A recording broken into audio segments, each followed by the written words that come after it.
Ready? Play. We'll probably start at the top of the women's draw with actually the last women's match to finish today, and that was Aryna Sabalenka taking out Amanda Anisimova in the one match that didn't go 3 sets, even though I had that as potential upset alert for Aryna, but given Anisimova's been a problem for her, even in this new and improved post Gavin fixing serve version. I think Anisimova, the first set looked like it was going to potentially be a back and forth, but Sabalenka kind of ran away with the match. I don't know if you've been watching much of Sabalenka's matches, Damien, but thoughts on how she's been looking this tournament so far? Well, this is the big one, Thus far, I don't think she was really tested, and Anisimova, of course, the head-to-head record, it's a little exaggerated with past results, but that's okay because recently she also beat Aryna. In fact, in their last meeting, and we've been seeing this the entire season, that a lot of players like Anisimova are pushing Aryna. There's a lot of matches like against Tauson, against Pavlyuchenkova, Ostapenko, the Stuttgart final. You can see that it's very much a possibility to blast Aryna off the court, and in fact sometimes that's what you have to do.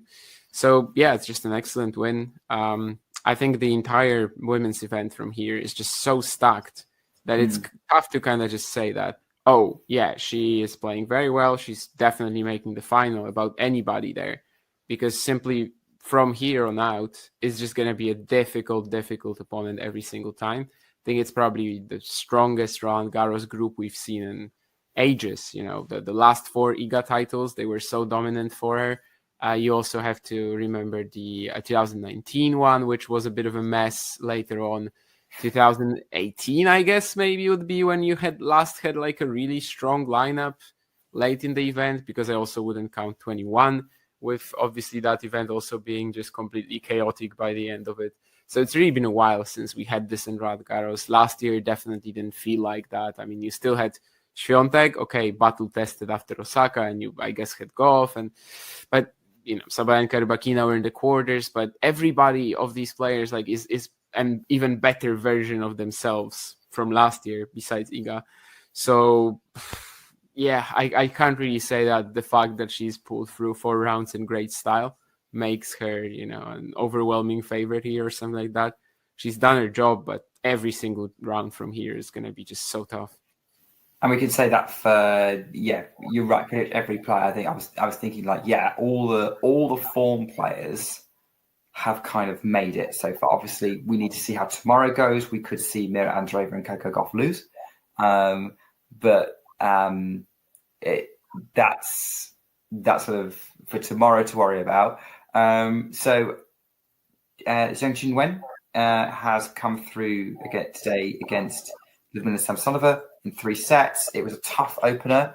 Samsonova then ran away with the second, and then Zheng kind of wrestled the third in her favor. Probably the lesser of the 3-set epics that we had today, but and Zheng celebrating like she won Roland Garros at the end of it, falling kind of arms outstretched on the ground. But yeah, so you are counting her as a potentially tough opponent for Aryna Sabalenka, Damien? Well, I wouldn't have up until recently, but then the Rome match happened. That's kind of when suddenly Zheng makes Aryna so much more frustrated than any other player recently. Uses that, heavy topspin she plays with on clay, which has been so crucial to her run as well. Against Boko, just completely knocking her off her, usual contact points, how she prefers to strike the ball.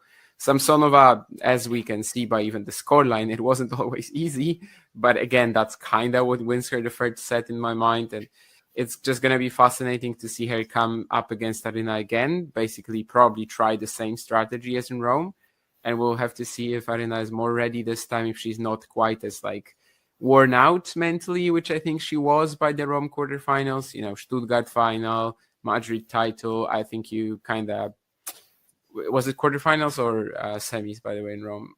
Quarters, yeah. So Zheng Gauff match. Oh yeah, Zheng, yeah, it wasn't the final, right? Because Paulini won the title, of course. Yeah. Quarterfinal, yeah. So I was right but I started doubting myself. Anyway, just trying to say that basically, I think some part of that performance from Sabalenka was just too much on her plate by that point. So it's going to be fascinating to see her try to come up against Zheng again in this matchup. We've watched them play so many times. It was regarded as a horrible, horrible opponent. Well, Sabalenka was regarded as a horrible opponent for Qinwen. And then on clay, it actually turned out a little different. And I guess now we will kind of have a bit more sample size on that. And by the way, guys, when I said besides Iga, I don't know if you remember how I started that sentence, but I started by saying they're playing better than last year. So you cannot say that she's playing better than last year. So there was nothing wrong with that. Very difficult for Iga to play better than last year. Going back to Sabalenka Zheng.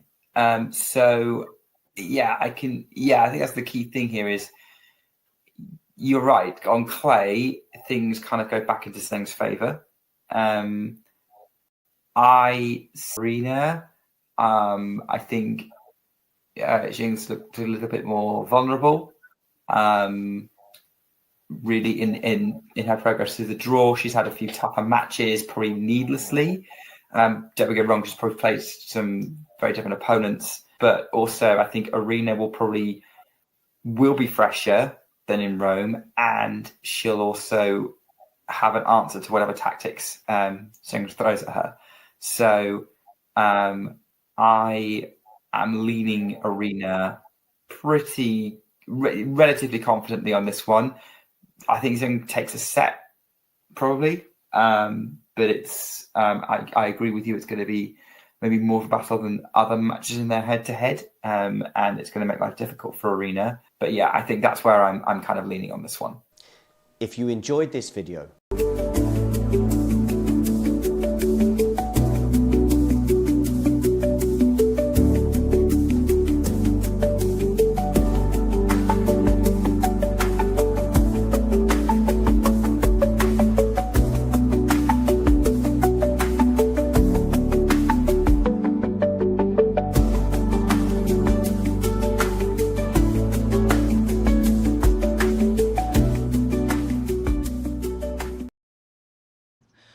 My name is Clara Towson, and I'm a friend of the show. boom. I am Francisca George, and I'm a friend of the show. Perfect. Hi, my name is Susan Leemans, and I'm a friend of the show. My name is Zainab Sammaz, and I'm a friend of the show. Boom. Hey guys, my name is Sasha Vickery, and I'm a friend of the show. Boom. Hi, my name is Lloyd Harris, and I'm a friend of the show. Perfect. Hi, my name is Jan Faria, and I'm a friend of the show. Boom. Yes. Take one. Well done. Hi, my name is Jasmine Paulini, and I'm a friend of the show.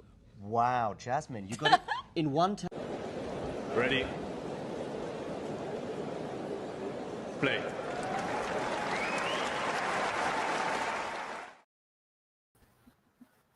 Oh. I wasn't sure who was going to appear before me, but how you doing, Damien? Great. Yeah, first quarterfinal, I guess, of the French Open, and here we are. Is there an audio issue, says Terry? I don't think so.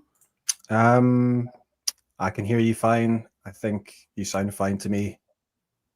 Yeah, I don't think we have an audio issue, unless you mean like at the from the stream of the match or something. But no, on our part, probably not. But yeah, Sabalenka Zheng, I mean, you basically heard my thoughts already. So I guess now I have to ask you for yours. Yeah, it's an interesting one, isn't it? Because of, we had that recent match in Rome, which Zheng finally came out on top in, which obviously she had those 6 losses in a row. And perhaps if this match was coming on hardcourt again, I'd be firmly favouring Sabalenka, but I think this makes it really interesting. Obviously, Zheng is carrying, those good memories as well from the Olympics on these courts last year, and yeah, I just think it's in all the matches before that one in Rome. I mean, I think with Sabalenka's just her power off the ground is makes it very difficult for Zheng because she just gets rushed and she can't, have that time to do the damage with the forehand, which is obviously very effective on this surface. So, and of course, we have to consider that, Zheng's just going to be quite motivated here, right, to do well first quarterfinal as well. So at Roland Garros. So it's going to be interesting. I don't think Sabalenka is. I expect that she's going to play well today. She's played well in the tournament so far. So, but I think it's going to be an interesting one. I'm still, I guess you have to sort of favor Sabalenka. I still feel like she's the favorite, but I wouldn't be surprised if it goes 3 sets. Yeah, it's definitely Aryna as the favorite. I mean, I don't think she will be as riled up as she was in that Rome encounter. I mean, she was just as nervous as I get when I'm playing tennis, more or less. But probably today she's gonna have a clearer head, just more ready for the encounter, not having all of this already, like in recent weeks, like the Madrid title and all the mental, physical fatigue. She should be better. But yeah, indeed, I think Qinwen had a pretty nice warm-up as well for this, playing Boko, Samsonova. That's kind of what you want, I think, ahead of facing Sabalenka. So yeah, should be great. Yeah, I think as well, obviously, with Zheng, it's always a question if she's going to get her first serve percentage high enough. And I think, like, in the last match, it didn't start off particularly well, but it got better as the match went on. But she's probably going to want to. She's probably going to need to, keep that reasonably high from the beginning for her to have a chance in this match. But yeah. Where are you in terms of your stream? Mine is at like 15:30 already. Yeah, 15:30. Yeah, Okay. but I've just got Sabalenka serving. Okay. I mean, I haven't started the point at 15:30 either, so. Yeah, it seems a little bit windy there. Yeah. I don't know if that's going to particularly favor either player. I don't know how much that's going to be disruptive, but it feels a bit weird that it's on this early. It's a fairly big matchup. That's obviously been a point of conversation. I mean, tomorrow it's obvious that the women's matches have to go first because they play on Thursday, but today certainly doesn't need to be like that. Yeah. Yeah, people are barely getting in the stadium and then or in the grounds even. Could be at least like one women's, one men's, one women's. It wouldn't make a big difference, but well. And the women's matches are actually much more exciting today. So yeah, that's what I mean. This is a particularly interesting matchup, and perhaps the most interesting one. But yeah, with that, I mean, what just happened there? I just seen the 30-all point, and then it was in, right? I wasn't sure. Yeah. Okay, our streams seem to be more or less. Yeah, our streams seem to be more or less in sync, so that's good. Yeah, I mean, we just mentioned the wind, but even though Sabalenka had to stop at some point and wait for it to pass, she actually, her serving doesn't seem hampered after back-to-back aces. Yeah. And yeah, it's interesting because probably just more mentally than anything, I guess that last win for Zheng was came at a good time for her. So pretty. I mean, even if Zheng somehow manages to win this, though, still a tough potential run to go. But yeah, I think for everybody here in this event right now, especially in the top half, I mean, you just cannot expect an easy match from here on out. So yeah, there's a lot of tough players at the moment in the top 5, 6. I see some stats there on the screen there of the. Oh, is it the quality? Yeah. Okay. Yeah, Sabalenka basically leading in all but the serve, and all but the serve. I mean, return, forehand, backhand, and movement. Is any of this particularly weird? Not really, although Qinwen's backhand quality being so high, pretty close to Sabalenka, whereas the forehand is kind of far away. That's maybe a little surprising. Yeah, the backhand up the line was very effective actually against. Well, she hit a lot of winners on that wing in the last match, but and I guess she's pretty solid cross court. But I mean, I don't know. I don't really see a lot of winners coming that way. But it was a big serve to start off. In terms of who is you've tipped to sort of win this tournament, who did you pick? Before the tournament, I was basically just going back and forth between Andreeva or Goff beating Świątek in the final, and I think I picked Andreeva in the end. But obviously, there's a big problem there with the Goff matchup and how she basically just feels 18 years old only in that particular rivalry. So. But yeah, I kind of would like the chances, I guess, of either Andreeva or Goff in the final against most of the top half players. But it's gonna be very close either way. Poisson is the standout, of course, in the quarterfinal lineup, as in like somebody unexpected. But the other 7, it's basically 7 of the 8 top contenders before the event. So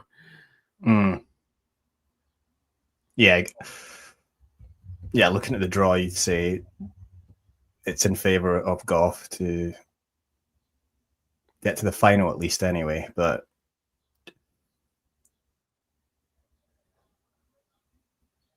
that was a big win though for Iga against Rybakina. I mean, I didn't see it live because I was watching the other match, but the scoreline was exciting enough just watching that.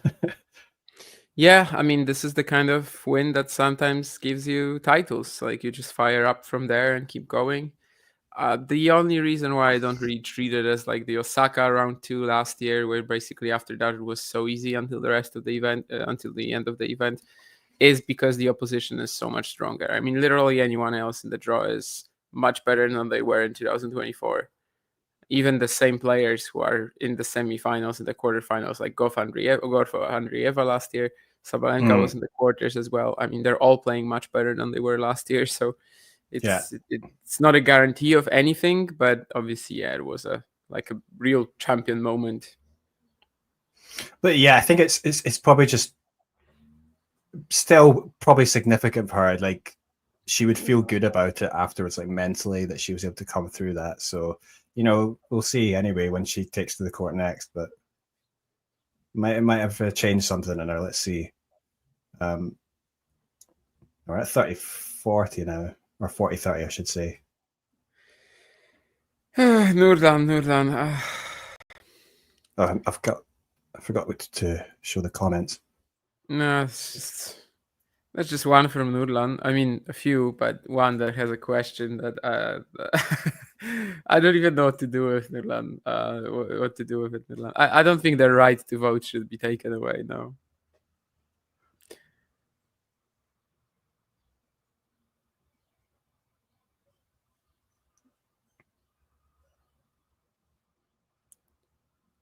Ooh.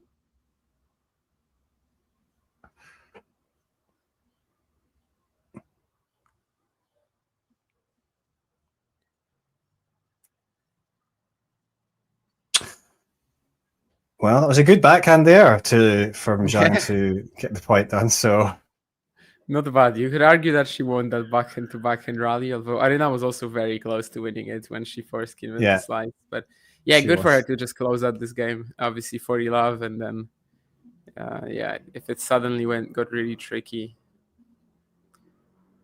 good to be on board, and hopefully that also ensures that we will have a competitive match here.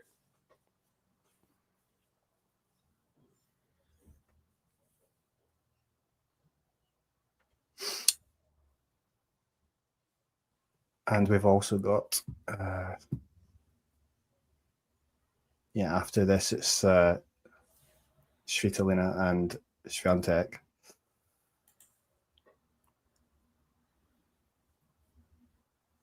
and Musetti, and then Tommy Paul and Alcaraz later. Do you see any possibilities, any upsets in those matches today, or not likely? Men's probably not. I mean, personally, I don't think I'm gonna watch. Maybe tune in if it gets interesting. Not invested in either matchup. I'll just watch challengers. Yes. Got the Birmingham on at the moment, and then Birmingham especially, yeah, for sure. But also Prosteov, Tyler, and Heilbronn. I think over the men's matches, yeah, that's more exciting to me today. But the women's lineup in general is fire. Yeah. Again, that's maybe why it's a bit of a shame that it's not on later on, but yeah. But that's been a big talking point. Well, I guess for you that's cool, right? In terms of your time zone. Yeah, so I was thinking that as well. I was like, I wonder if maybe because for a Chinese audience they prefer that, because no, that's not the reason. That's not the reason, but yeah, I mean, it's better for the Chinese audience, but that's not what Roland Garros is going for. That's what we unfortunately know. Yeah, I mean, it doesn't sound like from as well from what Amelie Mauresmo said. Yeah. By the way, speaking of on fire, yeah, that was a tremendous forehand, by the way. But it's again she's just setting this up based on the previous super heavy return. So, exactly what she was doing in Rome. She gets to break points. There was a great volley as well at love 15. And she has her on the stretch now. And that's it. Yep. Great start. And so far, Sabalenka doesn't seem to be finding much of an answer to the heaviness that Zheng plays with, but we'll see. Of course, it's still early days, but that was a really, really good game. Yeah, early days, and of course, Zheng will have to back up her break now. And yes, obviously, we know that her first serve has trouble sometimes getting over 50%, but yeah, and obviously Sabalenka's going to be waiting to pounce if she gets any chances. So we'll see how that goes. But obviously, great start for Zheng. And someone in the comments says, "Don't be afraid of the cries of Saba." I don't know. Probably maybe the granting. I don't know. I think that's what she means. Yeah, it might be intimidating for some. I think everyone just expects that though with Sabalenka. Yeah, I mean, so many players on tour do it that I doubt somebody is just like coming up against Aryna and thinking, "Oh my, this is something I've never seen before." This is so unexpected. But yeah, but she is pretty extreme. But the benefits of watching a match on stream is that I'm watching this on mute, so I don't hear it. But in general, I'm also not bothered by granting at all. So. Yeah, I mean, sometimes it can border on. Well, I think with Sabalenka, it's like she does it pretty much every shot, right? Yeah. But I think sometimes when you get some players that just have like extended grunts that go into when the other player is about to hit the shot. Oh yeah. Sometimes an argument that could be hindering their opponent, but so I think a lot of the time that's just natural. It's not like a deliberate thing. So. Yeah, it's a very thin line. Definitely, sometimes there's been controversies regarding that. If you do this, well, I guess the consensus is that if you do it after every shot, then it's okay. But, there's still a sense of deliberation, I guess, in it as well. At some point, you had to pick up the habit. Yeah, that was my reaction to Zheng missing that of the Sabalenka drop shot, where basically she just had the free line, but 15-0. Yeah, and Zheng actually, obviously she lost that point in the end, but I mean, she actually moves. And I mean, I guess she got more time to defend, but like she still moves surprisingly well on clay, because I wouldn't necessarily have thought, when I first saw her, that she would be able to do that. But that's an important thing on clay, whether you can adjust to that. And yeah, she's pretty good at that. Yeah, still waiting for her grass court movement to get better, but clay courts definitely she's among the best.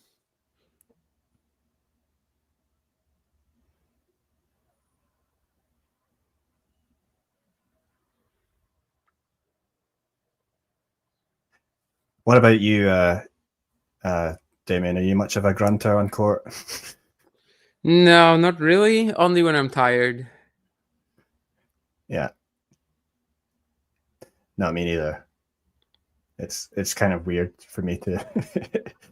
It would be quite unnatural. Obviously, something you like. They actually had to like kind of include in their games, right? It's a habit they picked up. It's not something that was natural. That on every shot you're gonna be releasing, I don't know, energy like this. But yeah. When I'm tired, then sure, yeah. But it has to be like really tired. Maybe on a big serve, but like generally, I think I'm fairly quiet. I'm not quiet between the points, but I'm quiet during points. Well, this is a very like, okay, maybe not so much yet, since obviously she has to run around here and hasn't won a point yet. That point yet.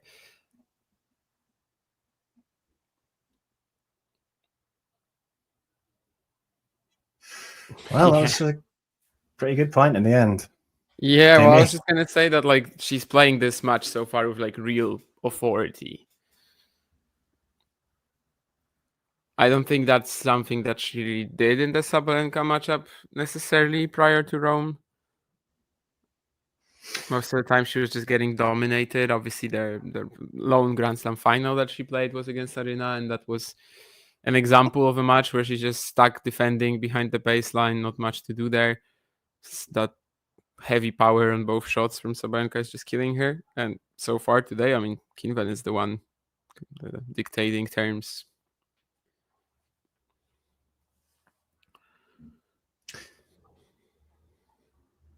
Yeah, and something when I'm sort of assessing any like matchups is sort of the motivation of each player. I would just feel like Zheng's going to be really motivated in this particular occasion. I mean, I guess she always is, but I think she realizes as well that with the opponent and at this particular event, she's got a good chance. Matthew, I pay a little attention to the boys and girls singles, depending on basically how much time I have. But well, girls less so, but boys definitely. Kwame losing yesterday was a big upset. Would love Vasami to pick up the title, maybe. But yeah, it's a stacked draw.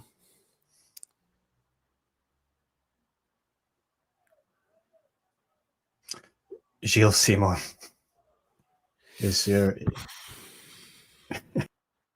I don't know. It's tough to say what I play. Probably not Gilles Simon. Like I try not to be Gilles Simon, but sometimes you have to win in any manner possible. But I definitely try not to be Gilles Simon.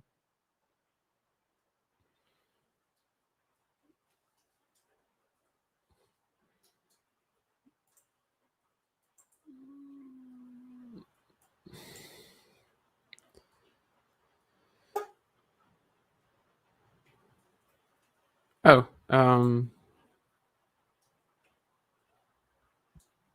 okay. I think I added you. Yeah, sorry. I seem to have got kicked out on my connection. No worries. I didn't realize it disappeared, but then I heard the noise, which is a good addition from StreamYard. Thank you to the bosses of the website. Anyway, yeah, that was a pretty good hold for Aryna. Not much action there. A few missed returns from Qinwen, but mostly caused by the power of the serve. Still a break ahead. Nurlan with the call that Zheng and Goff will be the final. I mean, At this point, you can probably go for about 10 different combinations that are all pretty much the same likelihood. If you say Boison is going to be in the final playing Svitolina, that's when I can tell you, okay, yeah, that's bold. If that works out, kudos. Is that a serious question there from Mahus? Is Qinwen winning here a bigger upset than Boisson beating Pegula? Is Qinwen winning here a bigger upset than Boison beating Pegula? That's actually an interesting question because Pegula is pretty weak right now. So probably not still because of Rome. But like, let's imagine that Sabalenka defeated Qinwen 6-4, 6-4 in Rome. And then this would be a bigger upset, I think, yes. Yeah. But because Rome happened, probably not. Like, if we didn't get the Rome match at all. Like, if all we had in their previous rivalry was all the matches that they've played up until Rome, then maybe, yeah.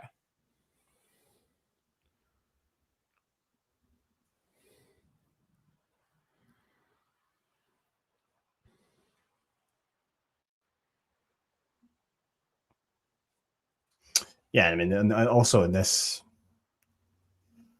on clay, you still would have always expected this would be our best chance for Zheng to beat Sabalenka, so... The producer is, keeps saying that theory that she hasn't played well since the US Open. I mean, I don't even necessarily maybe, disagree all that much, but I saw a funny tweet the other day, which was like, the Pegula reversion back to the mean has been fun to witness the last couple of years or something like that. And I'm like, mate, 9 months ago, she made the final of the US Open. She won a WTA 1000 in the lead-up swing. I mean, maybe the last few months haven't been great, but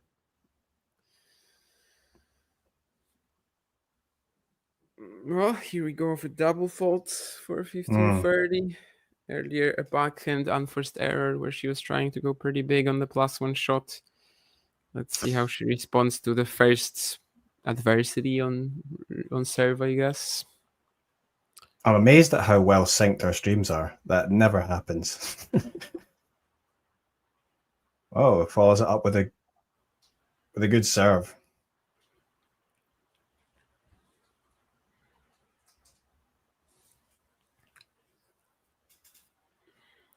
Yeah, 185 down the tee, perfectly into the corner.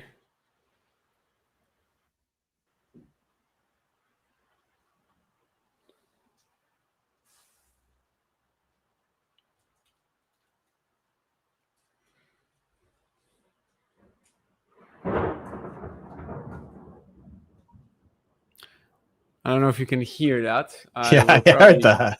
Yeah. Storm of Bruin. I'll close the balcony door. I was outside like 30 minutes ago, and it was sunny. But well, clearly now it's a thunderstorm.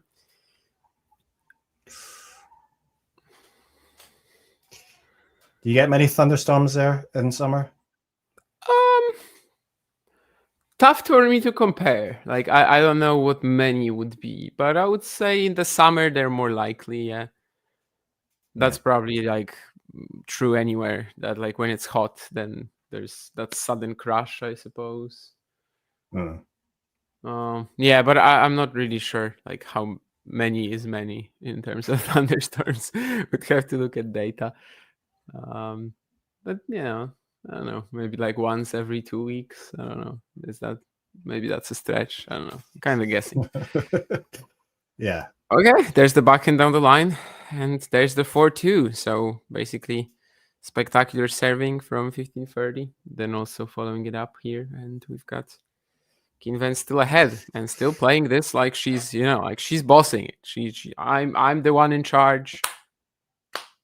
I'm gonna be the player who decides the outcome today, and so far 23 minutes in.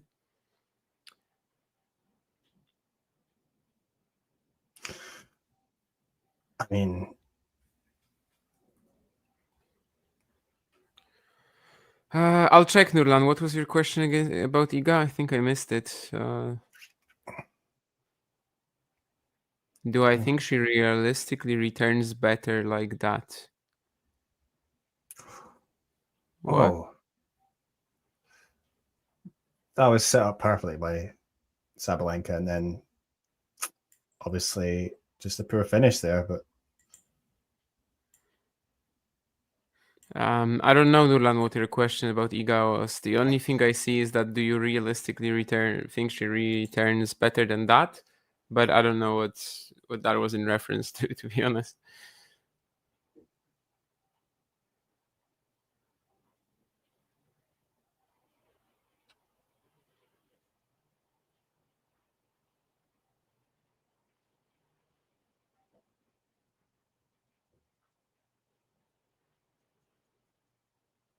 it was a bit heavy, that drop shot.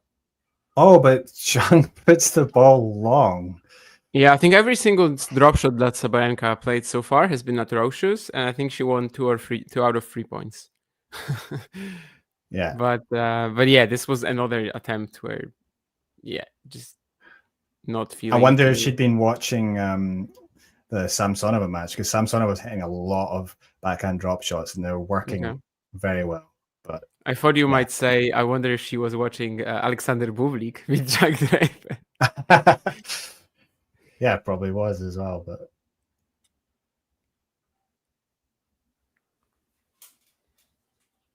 no, of course, it is something that she has added to her arsenal. But yeah, so far today, a little heavy-handed on these. Maybe that will improve going forward. Either way, she got the point.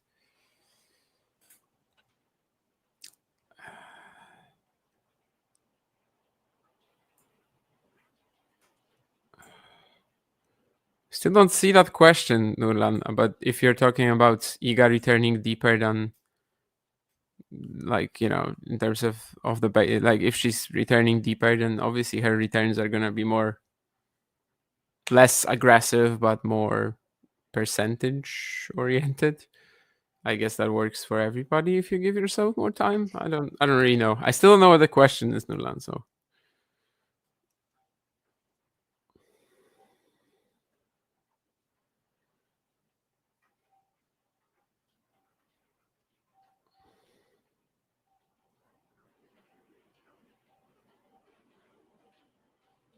Oh, yeah, that's, you know, that looping forehand into the corner. That's something that's working very well for her. And yeah, in this the ball was tournament, very low as well when she was hitting it. So to still produce that, definitely tough thing to do. And she's putting on the pressure again.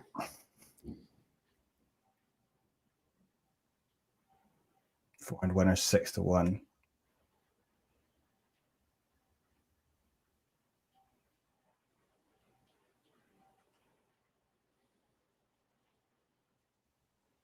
Ooh. Should have been breakpoint here for sure. I mean, plays everything right in this point. Again, super heavy return, gets to the forehand, places the ball well around the court, goes to the net, and just doesn't get the finish basically into the open court. Yeah.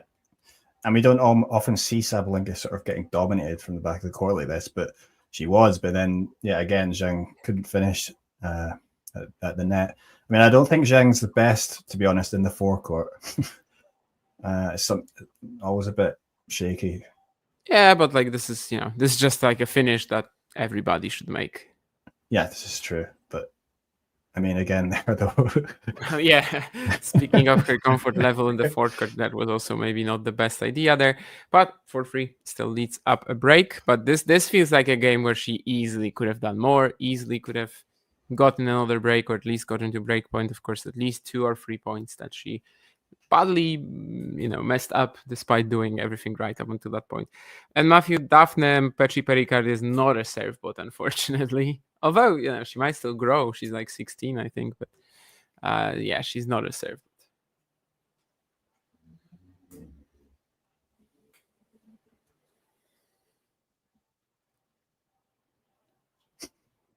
I mean, it would be interesting if you did have like a real,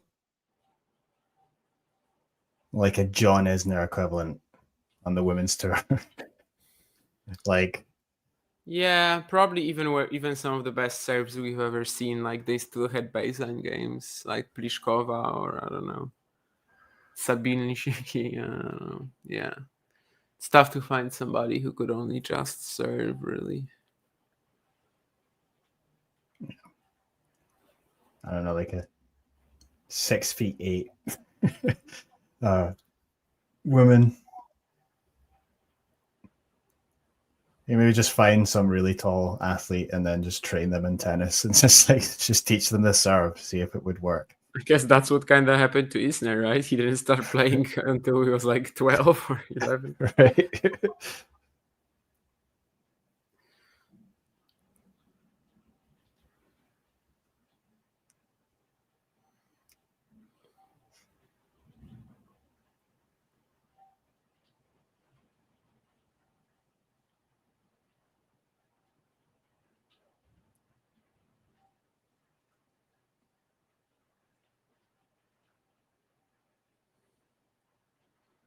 Means that I would assume yes, indeed. The last game was a bit of an opportunity missed for Qinwen. Let's see if it backfires.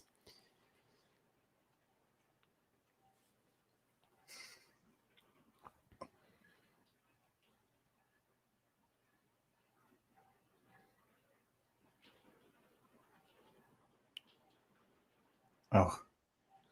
Yeah, this was kind of doomed.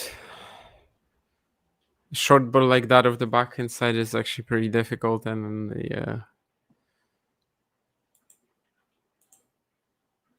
yeah, it's hard to read that, but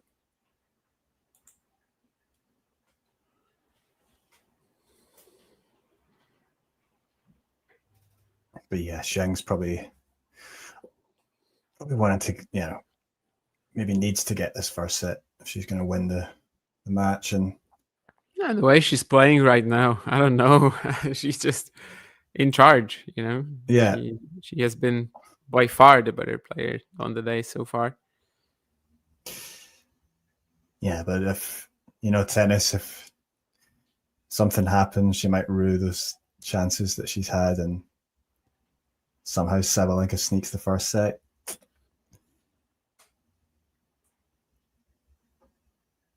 Could happen, but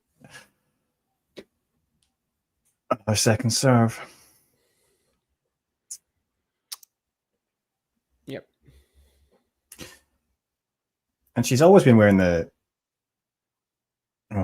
double fault.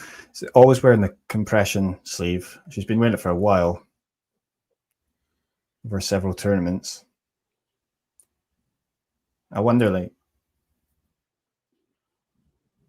because you see a lot of players wearing it now. I feel like they're not necessarily, it's not necessarily anything serious, but yeah.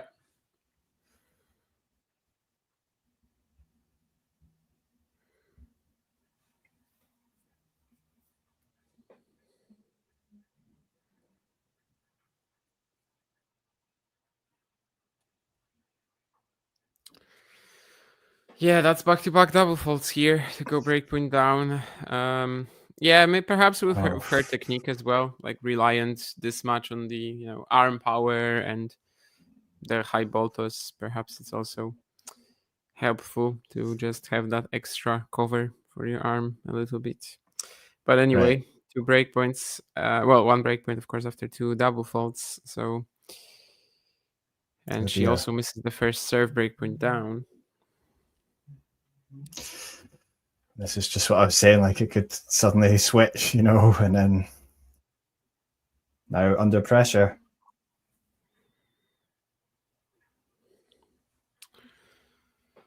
And that's the break. Zheng basically just placing a few backhands middle of the court. Oh dear. Steps in for Yeah, game that's too 12. easy. Yeah, back-to-back double faults. That's kind of obviously what led to that for the most part.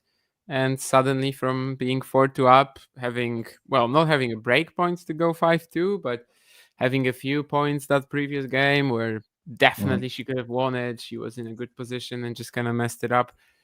Suddenly the first set has, leveled so far, but let's see if turned completely.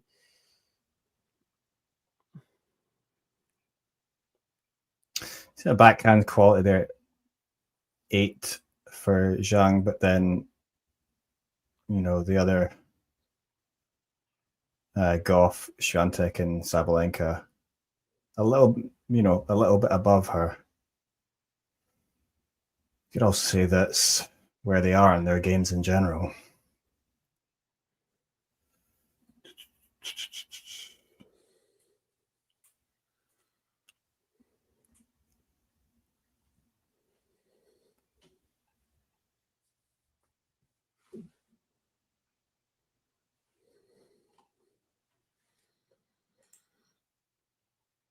Oh yeah, that was a great serve out wide, and let's see if Sabalenka can find her groove now.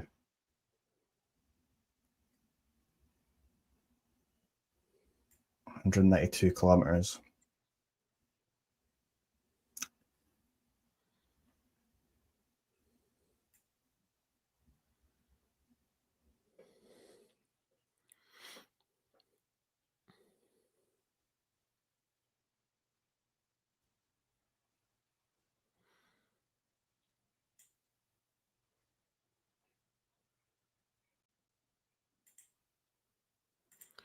Well, yeah, Matthew reasonably well, but when he played Marozsan in Geneva, he was eaten alive in 45 minutes. And Nurlan, to you, yeah, I mean, I think so, but she doesn't. I think Iga absolutely could return deeper, rely on her athleticism, physicality a bit more to just start the point in specific matchups, obviously. It does not have to be every single opponent. But she clearly doesn't, as she's said many times. So she believes she just should go full ham at the opponent, really, regardless of who it is, which has its merits but has its downsides too. Well, there's a controversial call here, but the umpire checks the mark and says that Sabalenka basically hit another wicked serve into the corner on the deuce side. So Hawkeye, or whatever it is that we have here, is also supporting the claim of the chair umpire.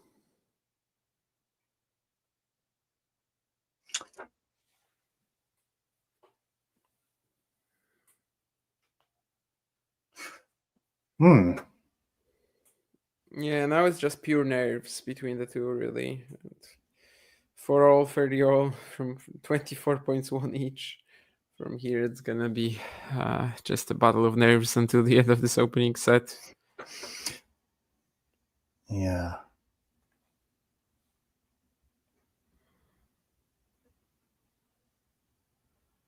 Yeah, of course, it's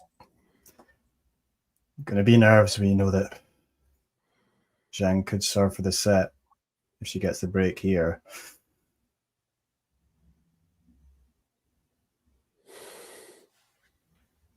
Oh, that's a good forehand. Dragging the backhand wide from Zheng, so got to be disappointing from her point of view.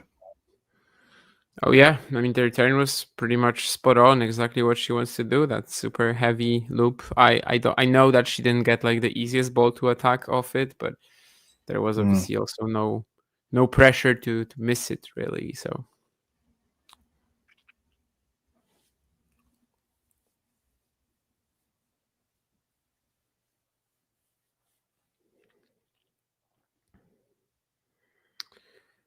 and well, the last 3 games have really gotten away from Zheng in a manner that she will not be satisfied with, and now she will be under pressure after we wrap up this changeover. Yeah. Doesn't look happy, and now she's under pressure to bang down a few good serves of hers, and yeah, that was it. I mean, you almost yeah, I mean, she didn't have clear break point opportunities, but maybe there was opportunities to sort of get there and maybe go a double break up at some point for Zheng, but she was in that. I feel like when you're playing a good player like Sabalenka, you want to try and take those opportunities when you can, but yeah. And then she was playing well, but just one bad game, and then it's just Sabalenka's back in it.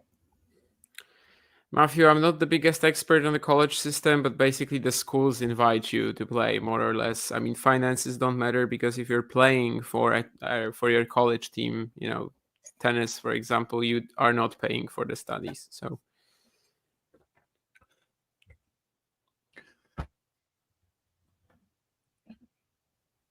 Yeah, I mean, they can see it whether you're good or not, right? I mean, like, if you've won some pro matches already, even.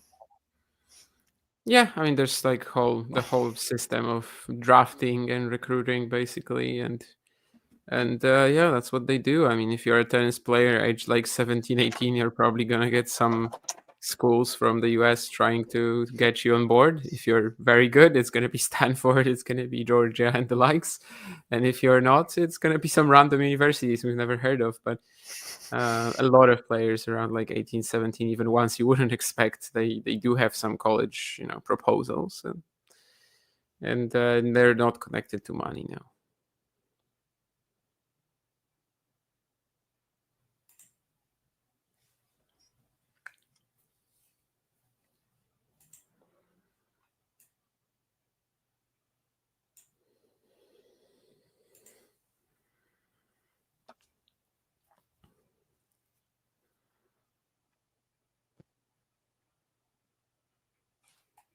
Guess Birmingham's about to start at 7. Okay, start a play. Or no, sorry, I'm thinking of my time. Yeah, it's in 7 minutes. Yeah, 7 minutes. Yeah.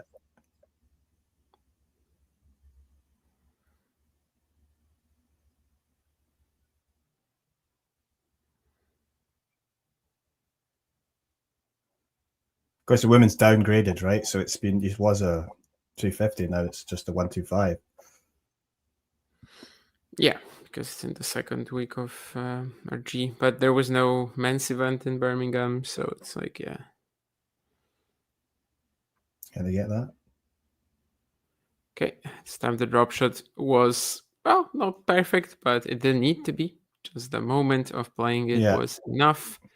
Qinwen very much on the back foot after the net court. Still 30-15, but obviously the next few points extremely crucial.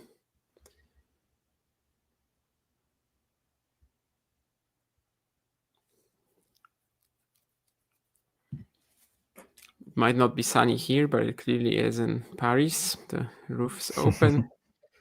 The weather, well, it's windy, but hot.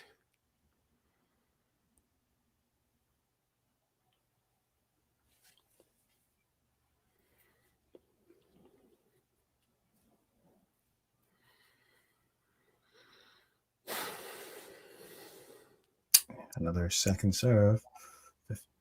30-15 here. Oh dear. Yeah, another double fault.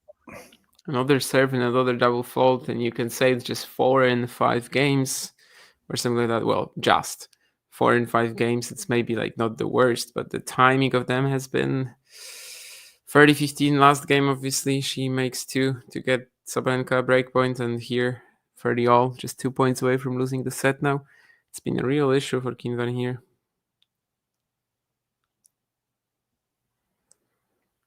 Luckily for her, she finds the first serve at 30 all and will be desperate for another 3 point.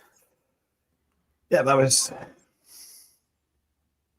Yeah, it wasn't particularly well placed, but sometimes that's enough. Yeah, with the pace that she's hitting it with, I mean, definitely.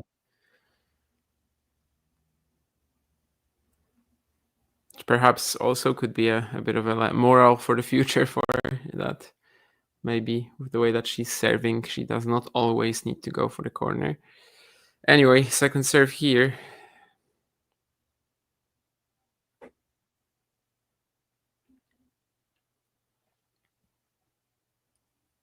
Ooh. Just going wide with that backhand up the line. So juice and big pressure for Zheng after being up a break. Didn't get a clean strike on that one. It's just barely out. And once more, 2 points away from the set for Sabalenka. Which would be pretty devastating for Zheng, yeah, considering how she led early, how well she was playing early.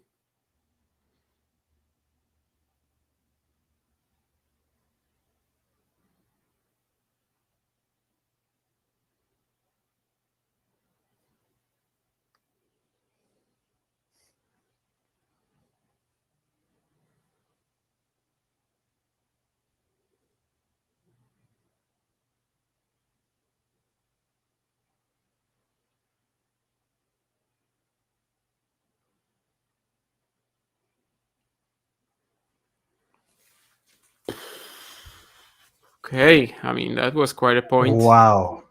She didn't really like she's not as in charge as she was in the first few games. Definitely not. No. Aryna felt much more comfortable there, just trying to ramp up the pace. Finds a good angle, but Qinwen finds something even more special.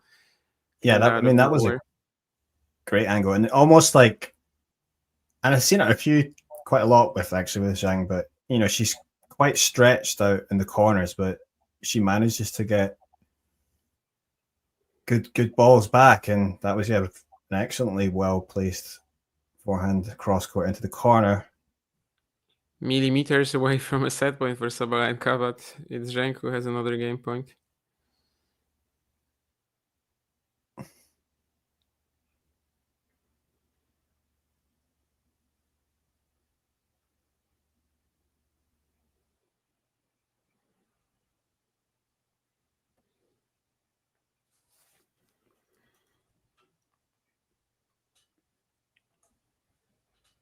Mm.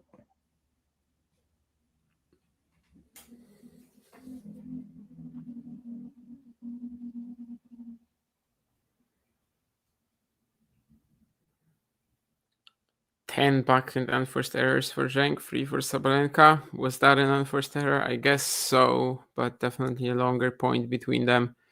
Qinwen at some point trying to flatten it out cross court, not landing it, so still 2 points away.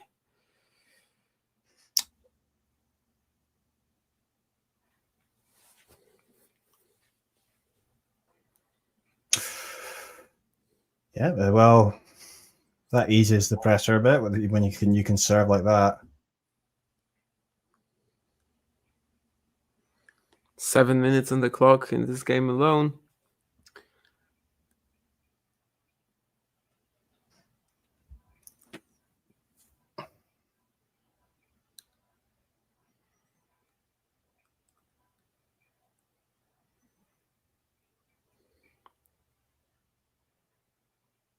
Well, tough game. Another untimely double fault put her in trouble, more or less. But some much more timely big serves get her out of it. So she survives the pressure moment for now. 47 minutes. 5-all. And yeah, just the way this has gone, this does feel... It deserves a breaker. It deserves a breaker, yeah. Sure. But it feel like Zheng's going to have to win this set to if she wants to win the match. But, you know, we'll see. Could be a long 3-setter, and who knows what will happen.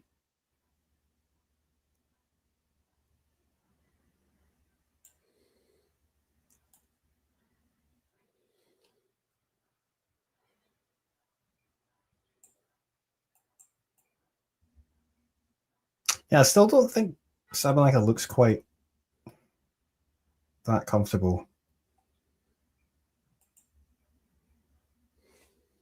She's not where she wants to be, you know.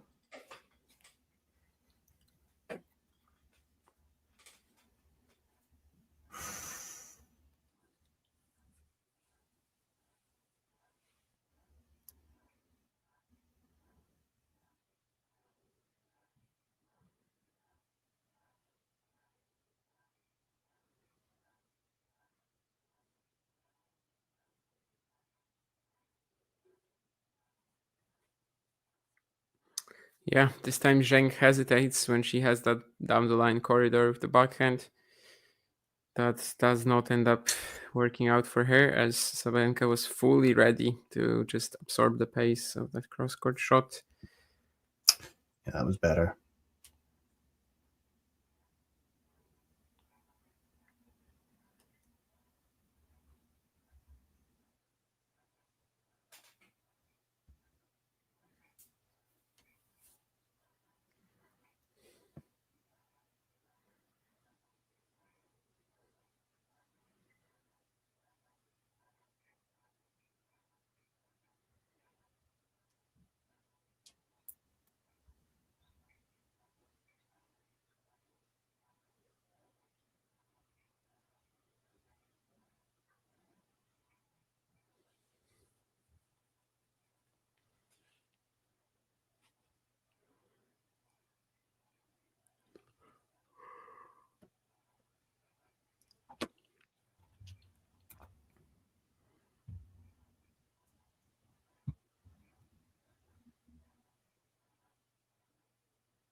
Yeah, hasn't been quite as easy for Zheng to establish that authority on the court as earlier. Maybe if she lands that second point in this game, maybe this one looks different.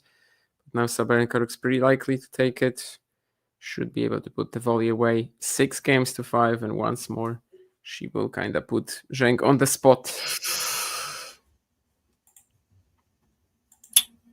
Yeah, fairly.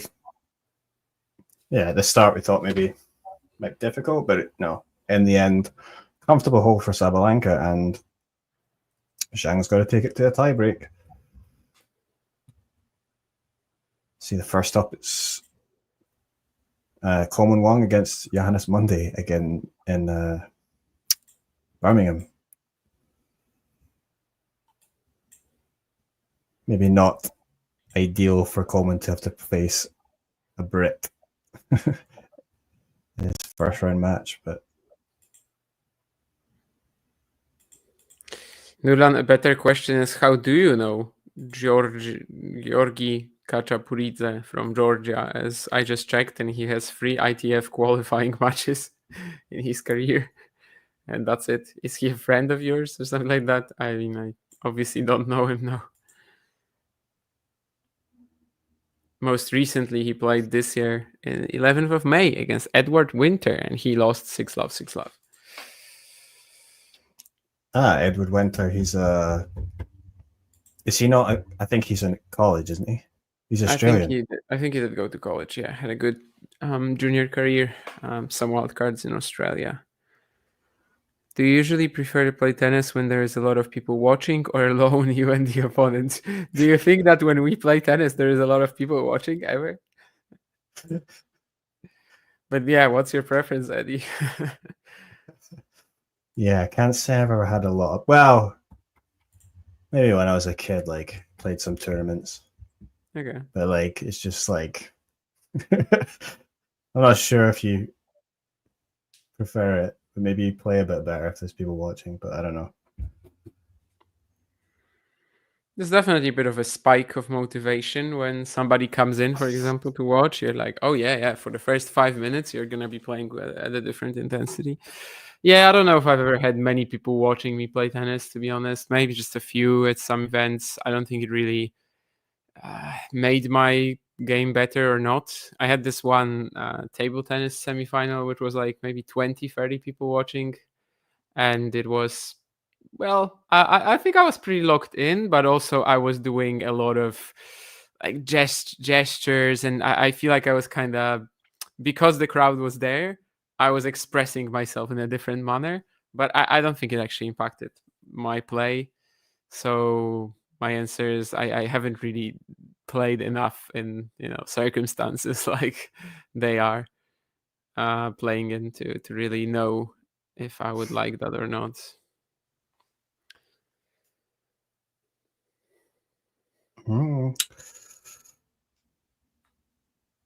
Yeah, going in for the kill there. I mean, this is a bit of a different drop shot, I suppose. Just could have finished it off in many different ways, but obviously Aryna knows that right now she can definitely inject some pressure.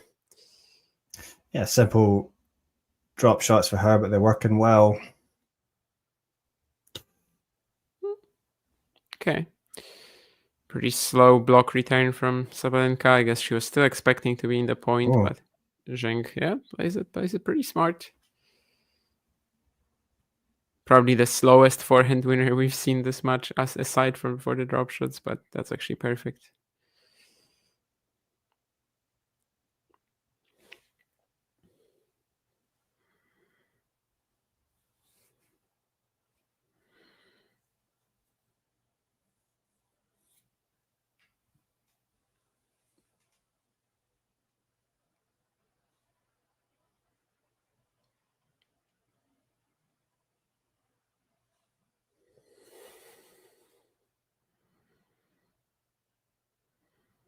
Yeah, another backhand exchange that she is not coming out on the winning end of Zheng. So 2 points away from the set. Sabalenka again.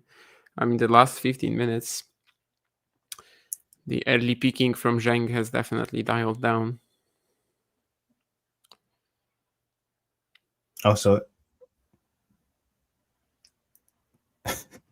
Netherlands saying he beat that guy, Georgie. Really? 6-6 love? I mean, well, he took some games in an ITF qualifying match a couple of years ago.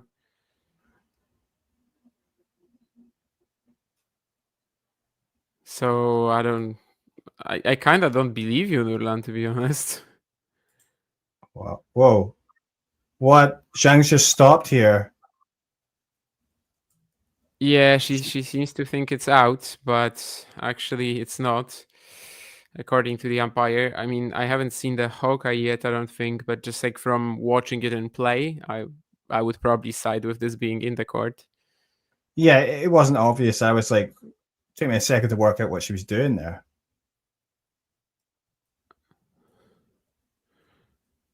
Well, she's not going to change her mind now. Qinwen. Yeah, no going back after this decision. So that's going to be set points Sabalenka.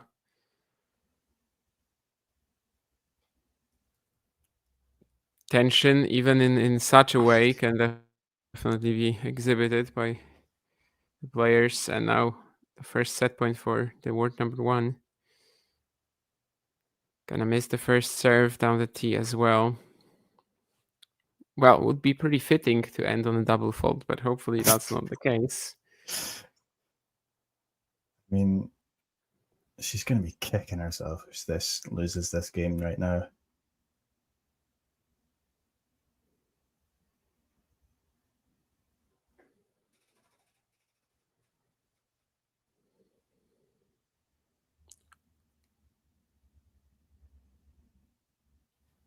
That's it, surely. Draw is officially on the floor, yeah. She was doing well to extend it. Again, just adding a lot more lube, but Sabalenka comes over that backhand and you just think the set is done. But Zheng, the open stance backhand passing shot. I was sure Sabalenka's point. So far. Yeah. But no. A great sliding backhand up the line, and yeah, she's got that in her locker, I guess, Zheng.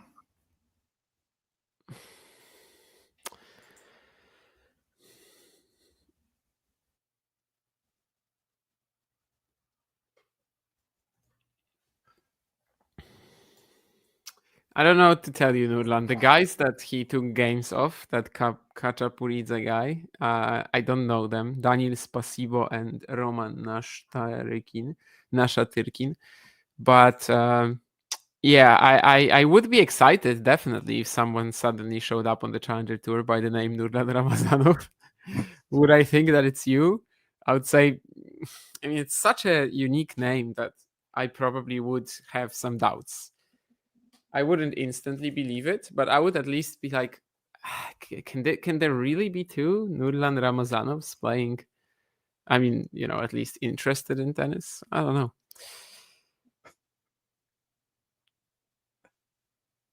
And here's a big serve from Zheng. So, well, she's done a lot of work to like mess this set up, but also she did something amazing on the set point. So, yeah, it's fair for this to end in a tiebreak. It also feels like a tiebreak that will, if not decide the match, then give a major boost to the player winning it. So let's see.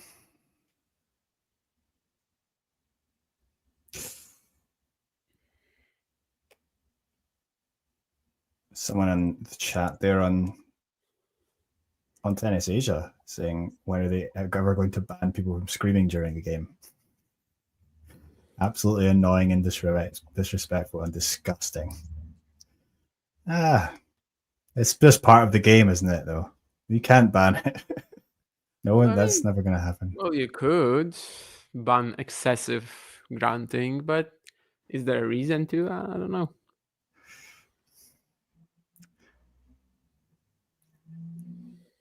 I mean, we already have like rules for hindrance.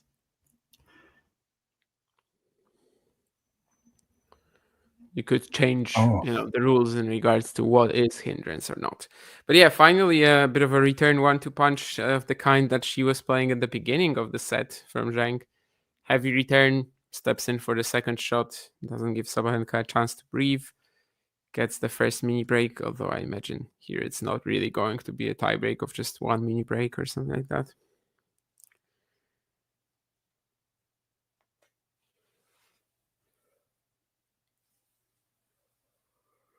That is reserved to John Isner playing Ivo Karlovic. Oh, there's going to be another ball mark issue here.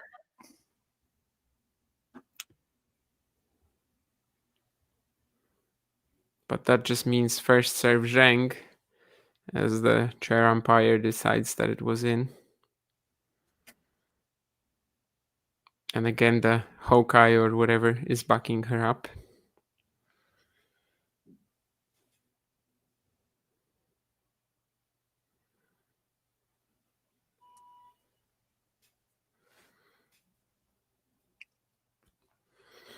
Nicely done as well.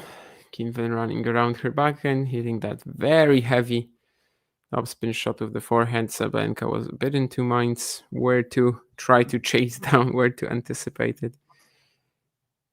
Yeah, really nicely executed. And I'm sure it probably feels very heavy when the receiving player, when they get a shot like that. Oh.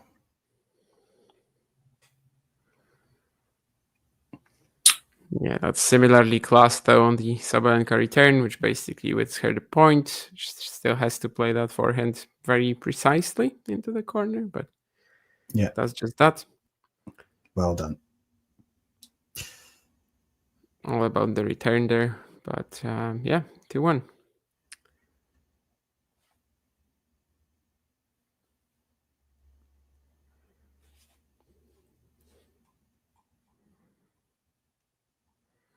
Yeah, I noticed that, Terry, as well, that they didn't show the Hawkeye in this case. That set point thing. Tough to say. Indeed, that could be one of the reasons, but just from like watching the point, it seemed like the ball was probably in, but I don't know. But indeed, you're right that on the other potential controversial calls, they are showing Hawkeye, and there they didn't. Yeah, that's interesting.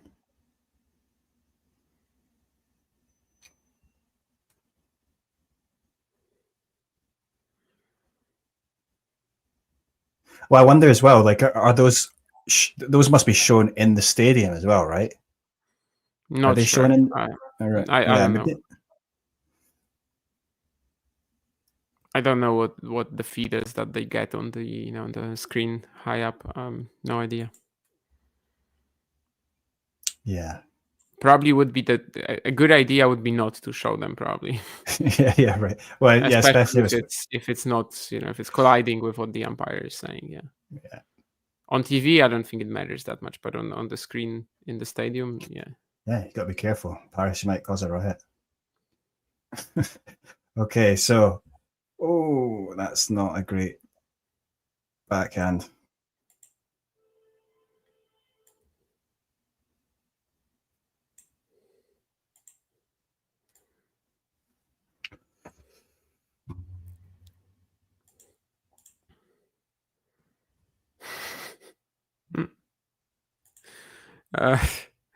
Nulan, I don't think I do. No, I mean,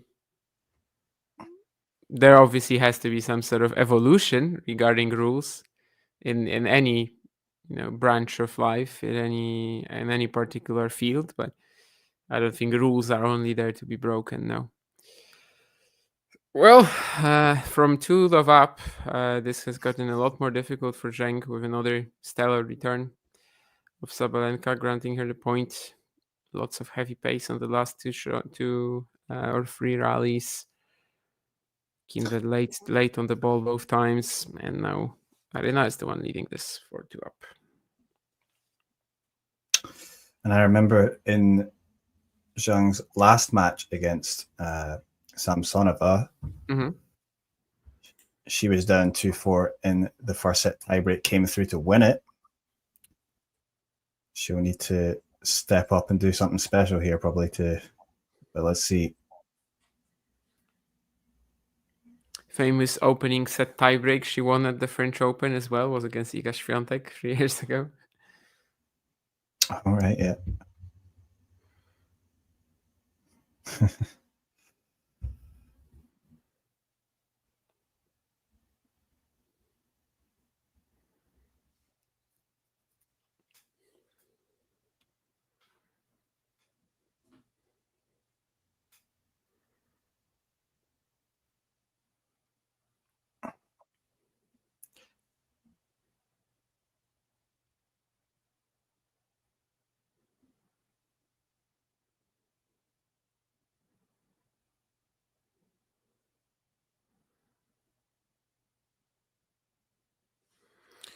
Yeah, I mean, every single point from here might decide the set. It likely won't be the one that we just watched, though, since Zheng ends up taking it.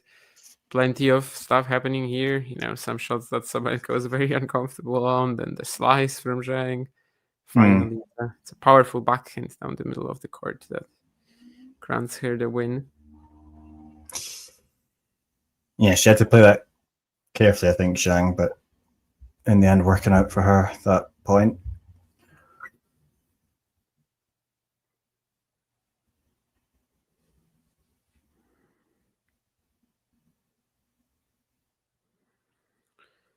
But it's a huge serve at the body of Qinwen Zheng. Not much time to react. And she is a bit late with that back motion. 5-3 Sabalenka. Again, 2 points away from the set, but arguably this time a little closer than in the previous instances. Of course, barring the set point, which was an insane moment.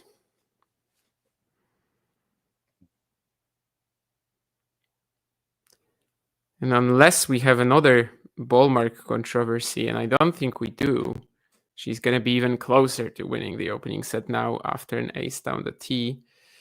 So 6-3, 3 set points Sabalenka. And, well, she's already had one. Zheng pulled up some absolute magic. We'll need even more of that now. Yeah, Zheng could really do with some big first serves here.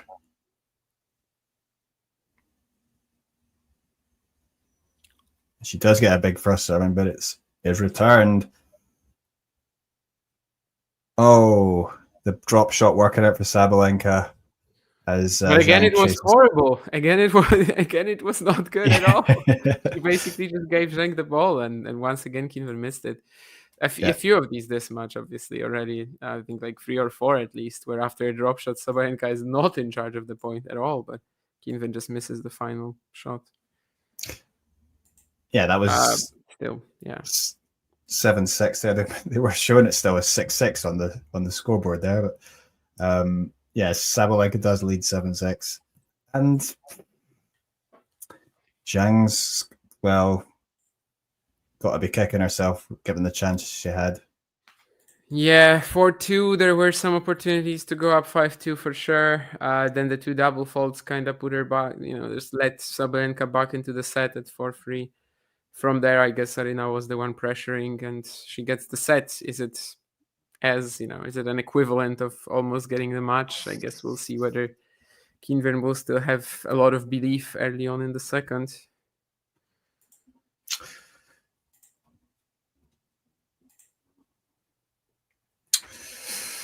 Yeah, play underway in Birmingham Challenger. The grass season's started, although the biggest clay court tournament is on now.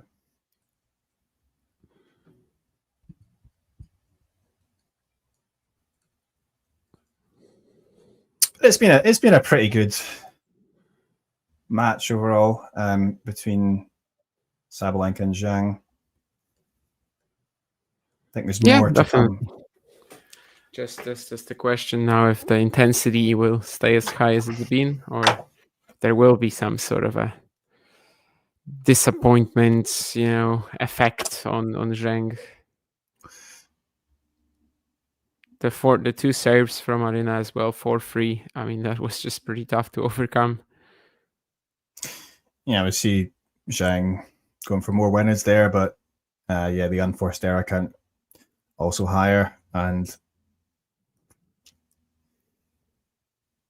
first serve percentage 52%. Yeah, probably she wants it a bit higher.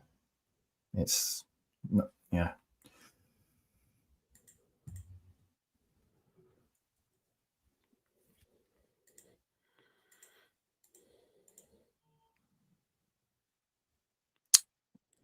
Qinwen Wong is up break early, as is Yusuke Watanuki. You think Watanuki can do well on grass? Oh yeah, I mean, why not? Yeah, He plays the net. He has a massive serve. Almost beat Hurkacz in Stuttgart a couple of years ago. Yeah, he's just, I guess, obviously he's been unlucky with injuries, right? So maybe this is a chance for him to make his mark.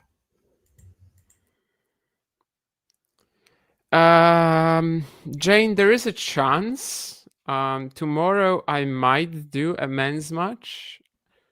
I don't know yet though which one. It will also depend on the scheduling, so I can't really know yet. But there is a chance that you might hear me on the Djokovic-Zverev match. I don't know why everybody is asking me about that one. I really don't hate the matchup. It's not Zverev Medvedev. So yeah, I'm not gonna be crying during it. I don't think, at least.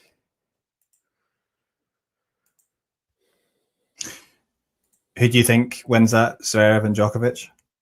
I'm giving a slight nod to Zverev, but I think it's close enough that there's no factually right or factually wrong answer.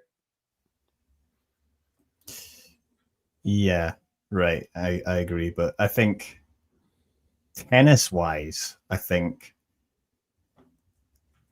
Zverev plays his best. Like he maybe has the edge, but sometimes I wonder maybe mentally, maybe Djokovic outperforms him. It's an interesting match.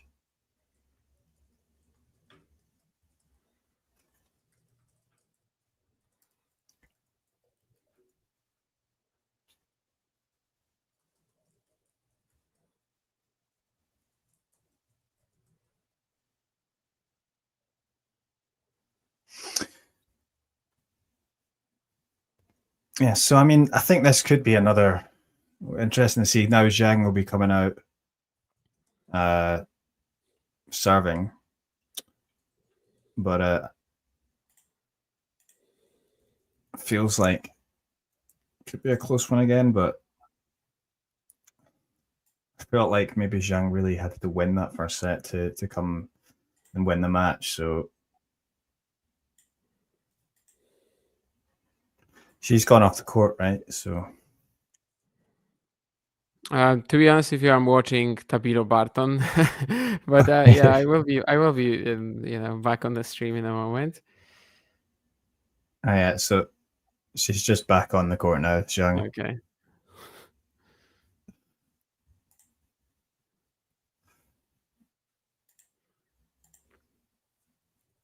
No.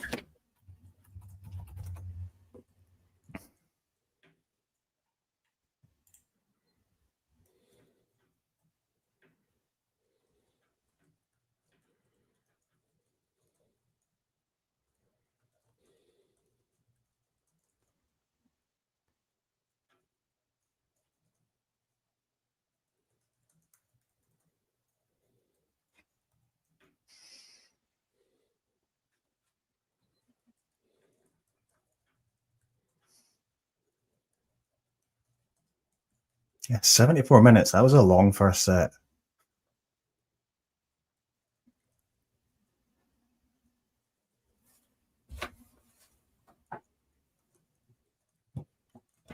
Oh, that's just match 10 now.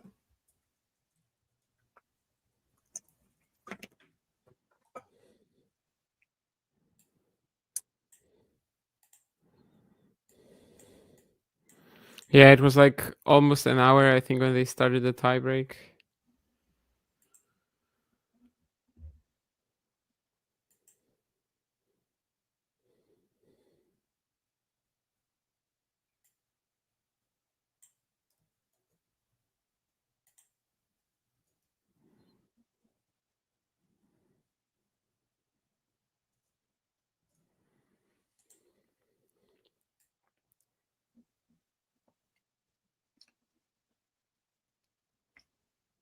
Oh, so Watanuki is playing blocks. I wonder how that guy is gonna be on grass. Has barely played it. Yeah, Tabito has another match point. I'm just gonna watch that and then then return to Sabalenka Zheng. I've been following this match pretty so simultaneously pretty much, but switched when the set was over. Cross job. Yeah. The other high-profile wildcard after Menchik lost yesterday.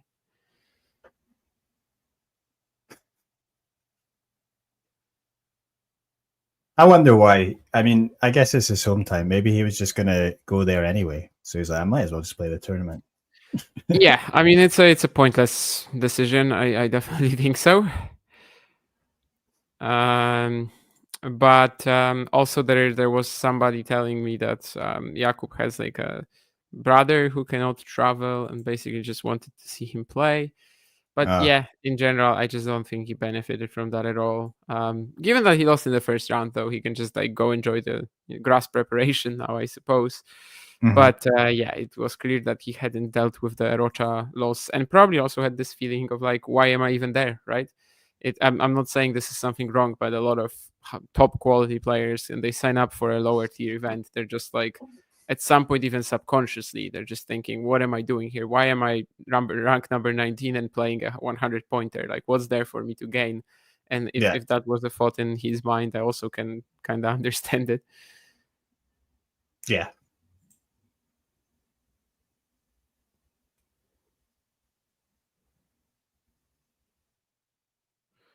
All right, I'm done with that one. I see that Zheng has held in the opening game. I'm saying that as if it was some sort of a surprise, but one of the scenarios for this second set was obviously her, I don't know, just coming out a little bit, just still thinking about the options she had to win the opener and stuff. But good that it's not the case. Let's see how Aryna responds.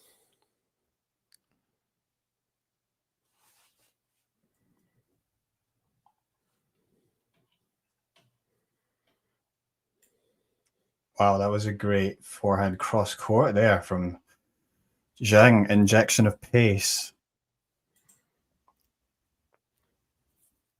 I mean, I think she's gonna have to step up and do a lot more there, because I think Sabalenka now is, you're not going to get too many dips from her, I think. So we'll see. Yeah, given this start, it seems like that's what she intends to do. In the meantime, we also had a pretty wild doubles result in the first quarterfinal. Christian Harrison and Evan King, they defeated Heliovara Patton. What a season for the Americans, who weren't even part of a potential, I don't know, like ATP Tour any lineup at the start of the season, and then suddenly. Anyway, Aryna has to duck from Qinwen return. Zabayas and Granollers in the quarterfinal as well. Yeah, anytime they are, right? It's always that one story of can they finally get that slam? Maybe they can. Yeah, Granic. Both fairly 3 old finals now. for the Argentinian and 5 for the Spaniard.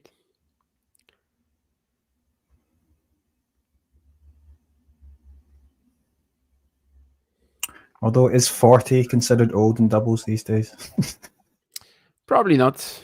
But like 41, 42 is when most people check out, right?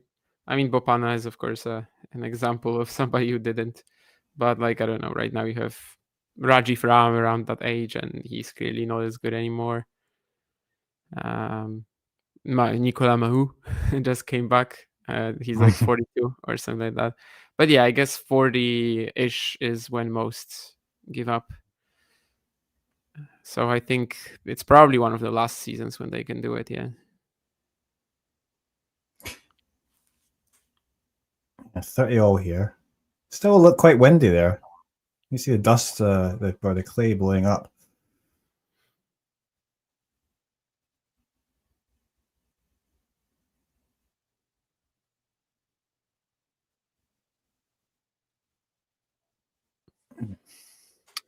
Yeah, that was a fairly wide serve, trying to go down the tee.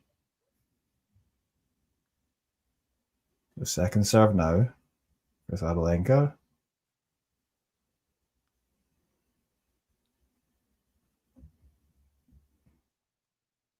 Oh, and that's that backhand down the line. It was pretty good, but the point continues.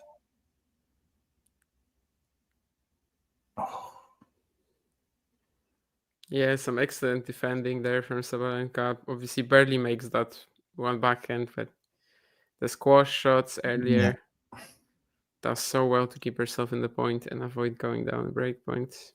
Yeah. Yeah, Sabalenka just very tough there and defending very well. So she has a game point.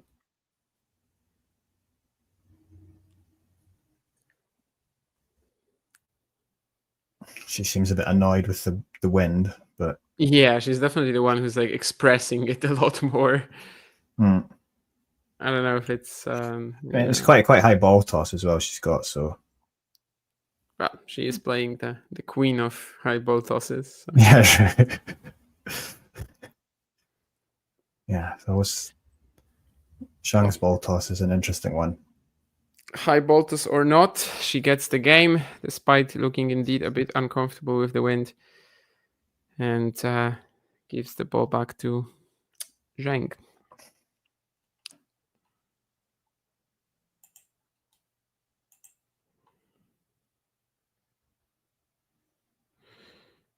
So that was your feeling, Jane, regarding the Djokovic-Zverev one? Sure.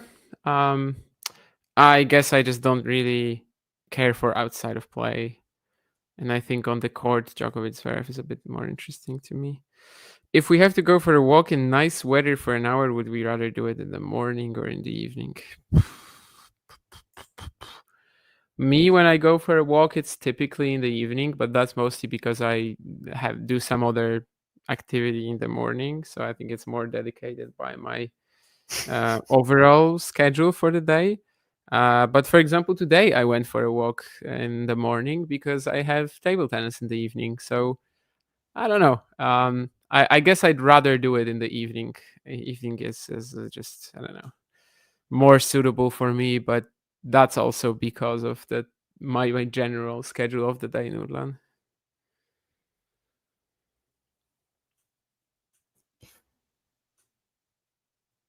Yeah, I think I'd rather do it in the morning. Nurlan. Just prefer daytime. But sunlight. Not that I'm against walking in the evening. I'm also not against walking at dinner time. Generally, walking is pretty good, you know. I've actually recently started enjoying walking a bit more than I used to. So it's a fitting question for me right now, Nurlan, since typically my walks, I mean, in the past they used to be like point A to point B, and I still kind of have to work my way around that. Like I just have to set myself a goal of getting somewhere. But I did actually start to enjoy walking a little bit more. I mean, I just figure, you know, if I'm sitting at home and I don't know, watching YouTube or something, I might as well do it outside. You know, there's no real reason not to. With tennis, it's a bit more tricky, but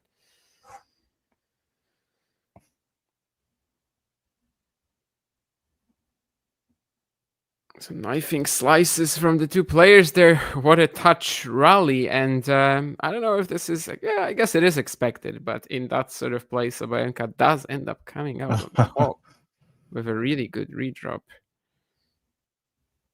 Yeah, I wasn't sure about that last slice though from Zheng. I don't know if she really, because it wasn't really a proper drop shot. It was just a sort of. I think it was supposed to be a drop shot, yeah. Yeah, but it was too deep in the court.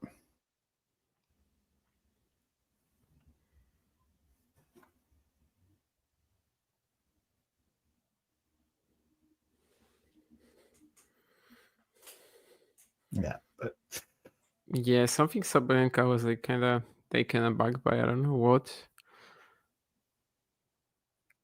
Wow, Coleman Wong up 5-1 against Monday. His grass court season starting well. Monday not at full power anymore now that it's Tuesday. Oh dear. Oh, well, yeah, not a bad hold from Zheng in the end. We're obviously going to be hearing that a lot.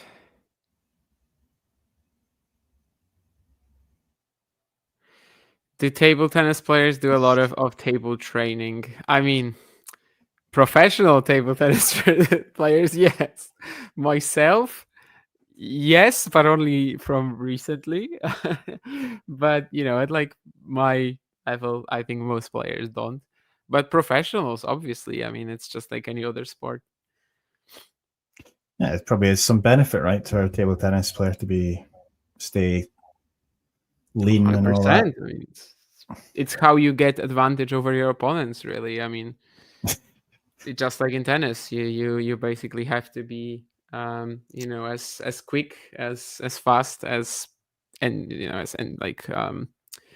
properly conditioned as possible, and that's how you like get the extra 5% that your opponent might not. I mean, at like the professional level, most players will have the same, you know, 20 years of training, only like small differences in terms of technique and stuff. So that's also one of the ways to find that extra bit. Obviously, for me, I mean, I do it for my own benefits. It's not that important for my career, but I think obviously at the professional level, 100%. You play often?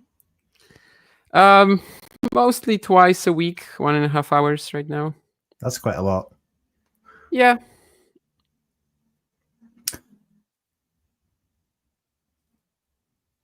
Yeah, once in a blue moon for me. I'm not very good, but it just makes me angry when I play something. Oh, it makes me really angry when I play. And the better you get, the more angry you get as well. But well, that's also another side of sports. And we obviously see it a lot here when watching tennis as well. How frustrating it gets.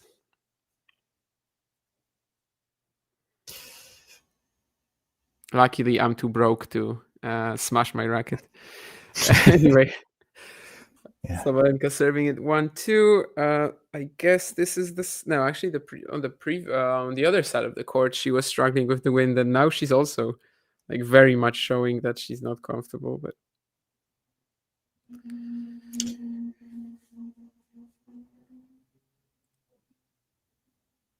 I guess that maybe the wind has picked up a bit, right, from earlier on, which is probably from like the latter parts of set one. I think so.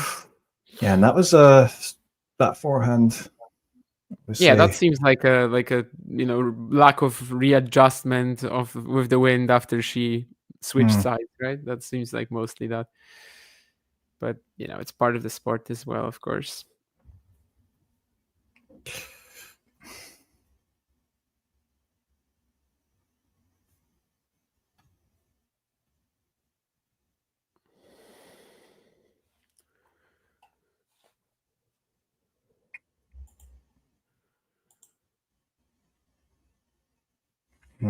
Well, perhaps a little chance here now for Zheng at love 30 on the Sabalenka serve. So, yeah, decent forehand there.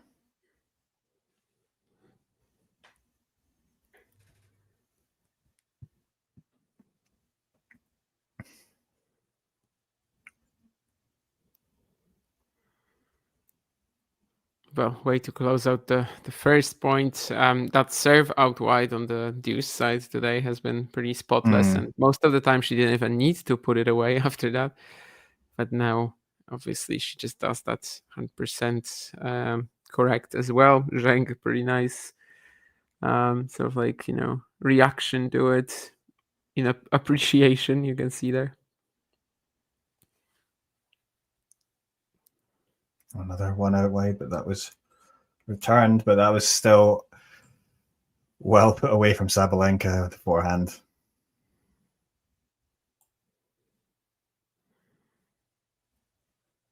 Yeah, and just like that, maybe a little pressure, and we're back to 30 all.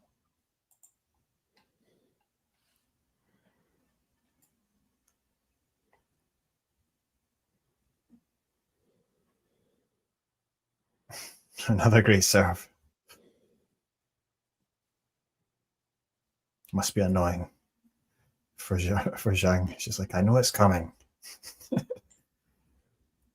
But she just can't get there.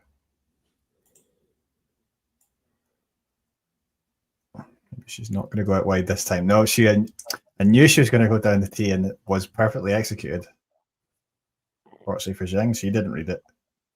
Or just couldn't make it.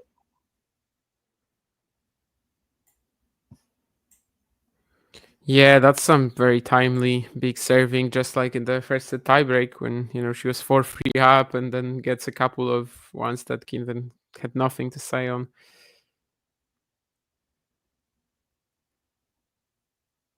Could have been a really important game, but for now we remain with the status quo. Some women's doubles action today as well. Aryna Paolini already pulling through, and Andreeva Schneider are trying to do the same right now. Paolini, I guess, can now focus solely on the doubles. Maybe that helps her out in the rest of the week. I don't know. But I guess that means that there might be another one. Yeah, another semi-final meeting between Aryna Paolini and Andreeva Schneider, who I feel like since the Olympic final have been playing against each other all the time. Yeah, Sabalenka. Feels like she's revving up now. Because that's how the entire match has kind of looked like. The moment she survives a difficult situation, that's when she just steps up in right away after that. And indeed, she gets the first 2 points here. Again, some very good scrambling. And yeah, love 30. She just got out of that. Now she's putting Qinwen in the same spot.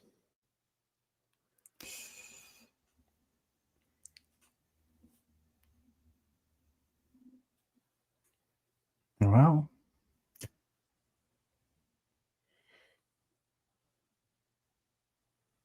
But she will also have to accept some big serving from her opponent. Will it be just a mimic of the previous game? We'll see.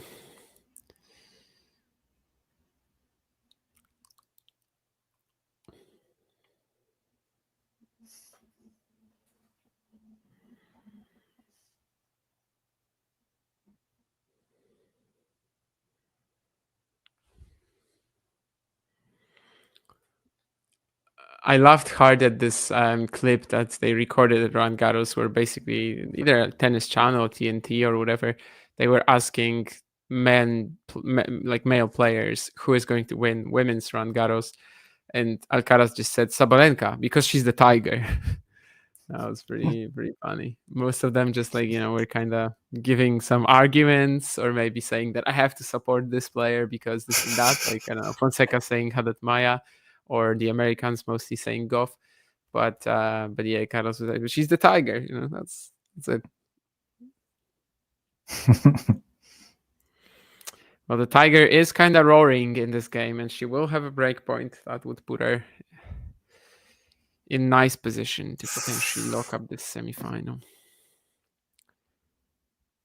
How many semifinals has Sabalenka had at the French? I mean, she definitely had that one against Muchova where she had a match point. Am I missing one? I'm not sure. Probably not. Yeah, so break point here for Sabalenka. Can she take it? She's going to get a look at a second serve from Zheng.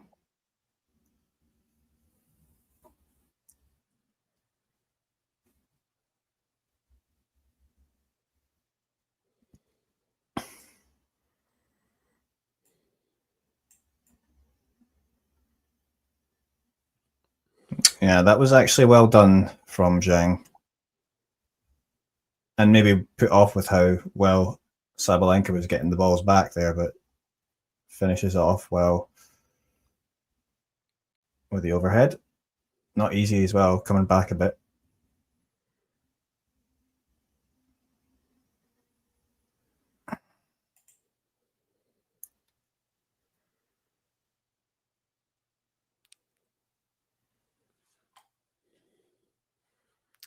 Gonna have one more opportunity.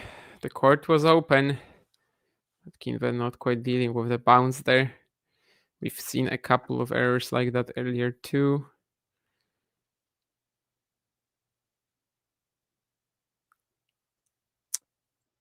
Is that some thunder again there? Here? No. Oh, I thought I heard thunder. Maybe it was something else. I didn't hear anything, so I don't know what that was actually. But no, it's clear now. It was a short burst of lightning, thunderstorm, whatever. Yeah.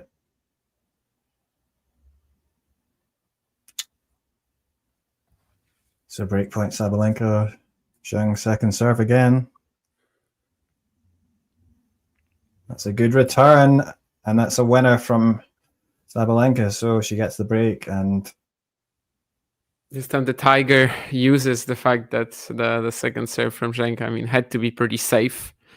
Steps in, swats it away. She's in great position to make that semifinal. Indeed, the second that she ever has had at the French. Of course, still hasn't won a natural surfaces slam. Hasn't even made the final at one of them.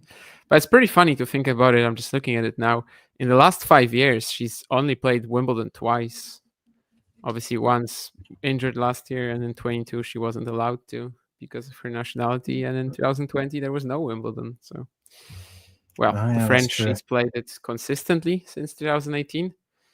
But only the last 2 years, really, she started getting some results. 2023, she had that match point against Muchova to get to the final. Last year, of course, had a stomach bug against Andreeva in the quarters.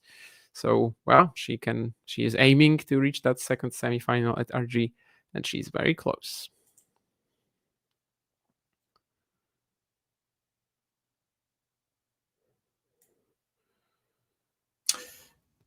yeah, potentially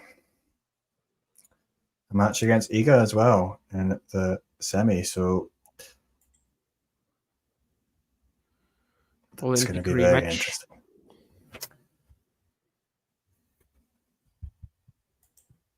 I would assume this time Iga wouldn't be that nervous as she was in Paris last summer. But, she's been struggling with that all season, so who knows?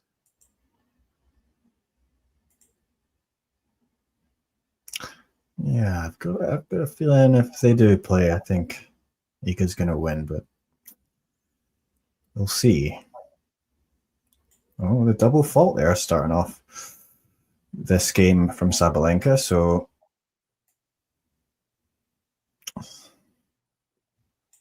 still looking up. I don't know if she's annoyed at something again with the wind, but.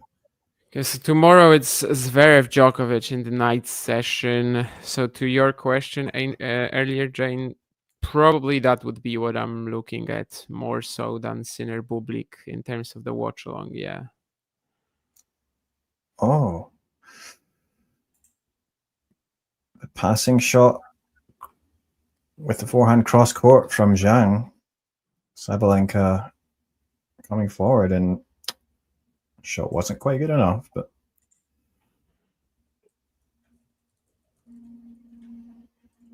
so she doesn't want to just give the momentum back, or she's got that momentum. Oh dear. Yeah, Zheng trying to go for the slicer, but yeah, doesn't connect with it.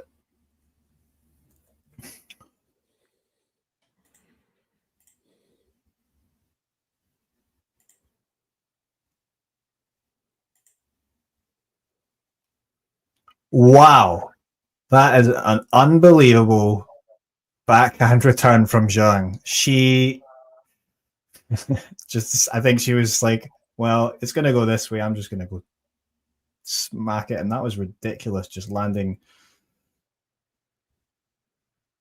in the corner over the high part of the net. Even Sabalenka smiles and gives her a little clap. 2 break points.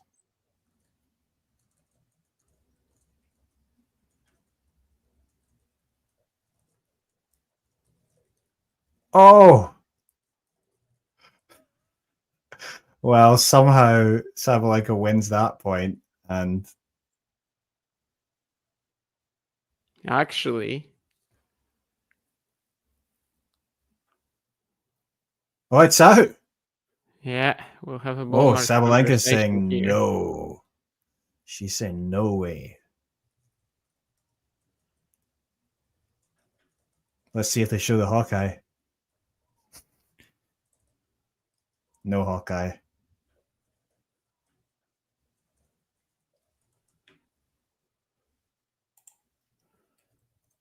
Oh, there is a Hawkeye. And it is just out. Okay, well. Fair enough. I mean,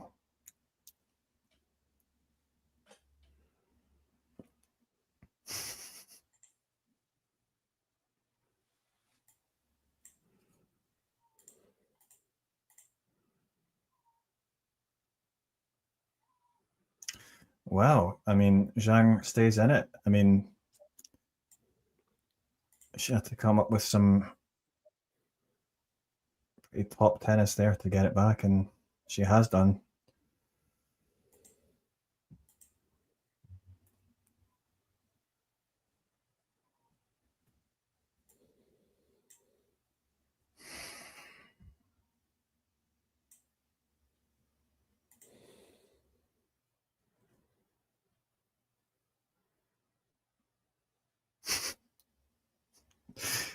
So I was just laughing because the commentator said there's a very annoying pigeon.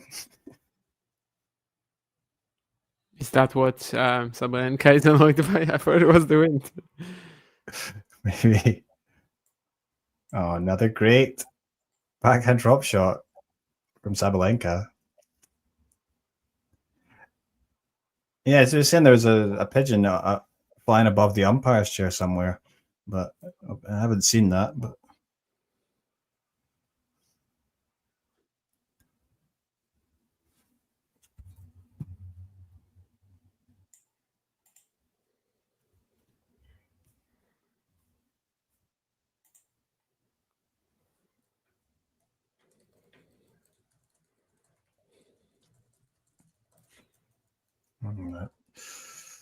first serve going way out from Zheng.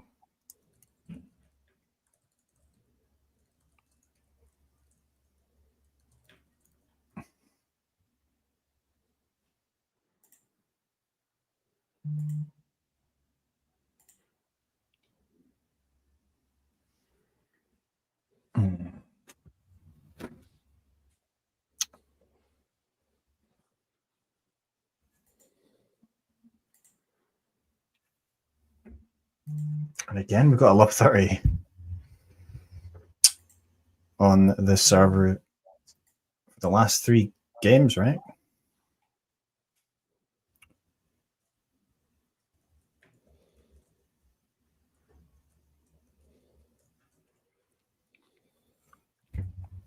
So it could be 3 breaks in a row.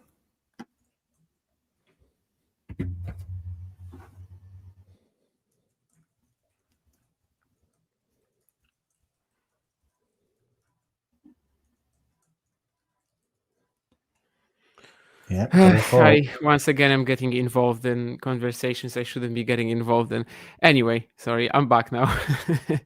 I've kind of not paid attention the last 5-10 minutes. Yeah, love 40 now on the Zheng serve. They just exchanged breaks, so yeah, I want to see that point that Sabalenka was so. I'm gonna rewind to it. You know, that Sabalenka was not happy with. Oh dear, and then obviously completely misjudging it. That was the Zheng sending that backhand out, and I don't know if that was the wind again, perhaps playing a part, but 4-3. I don't know. I mean, it could be out from watching it. You know, that previous when Zheng got the break, but then again, Sabalenka was so close to the net, and the ball was so slow that I kind of failed to imagine how she would actually like not be able to see it. I don't know. It's controversial for sure. And here I see a beautiful drop shot on the first point from Aryna in this game that just ended. Yeah. Yeah, and that's been a pretty effective play for her, and yeah. I mean, how many more chances is Zheng going to let slip? I mean, it does feel like Sabalenka surely should get this done now.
Well, Zheng this time finally finishing off one of Sabalenka's drop shots.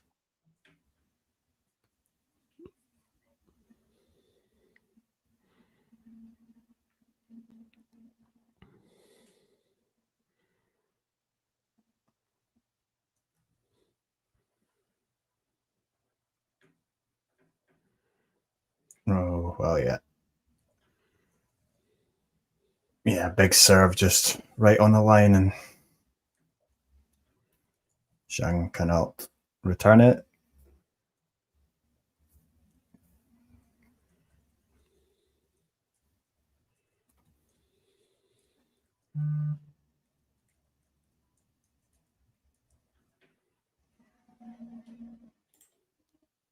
Oh, this time's Zhang with the nice drop shot on her forehand side.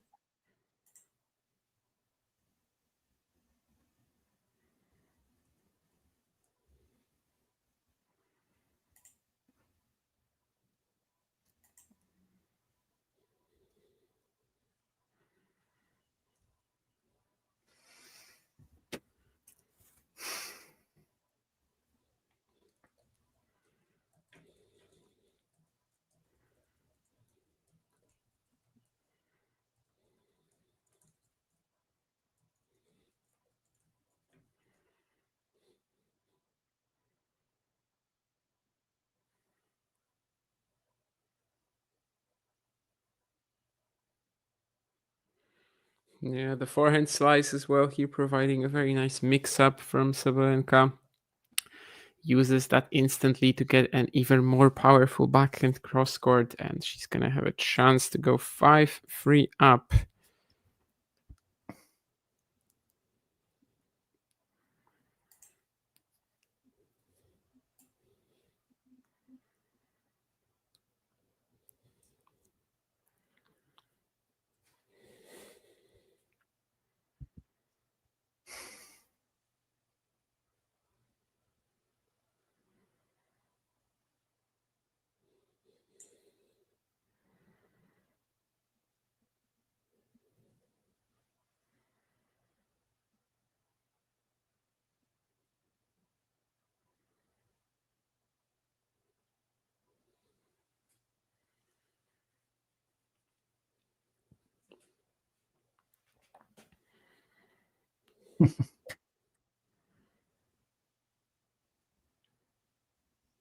Yeah, that was quite interesting. Sabalenka misjudging that high ball from Qinwen. At some point, I thought she might, like, the ball might even hit her. She kind of like barely made her way around it, but netted the forehand.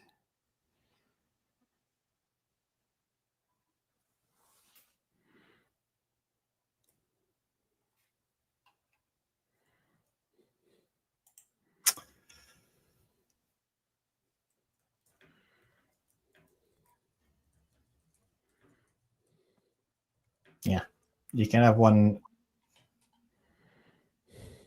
silly mistake like that or strange mistake, but then follows it up with an amazing serve. It's nice to be able to do that. Another big serve, but that goes long, so.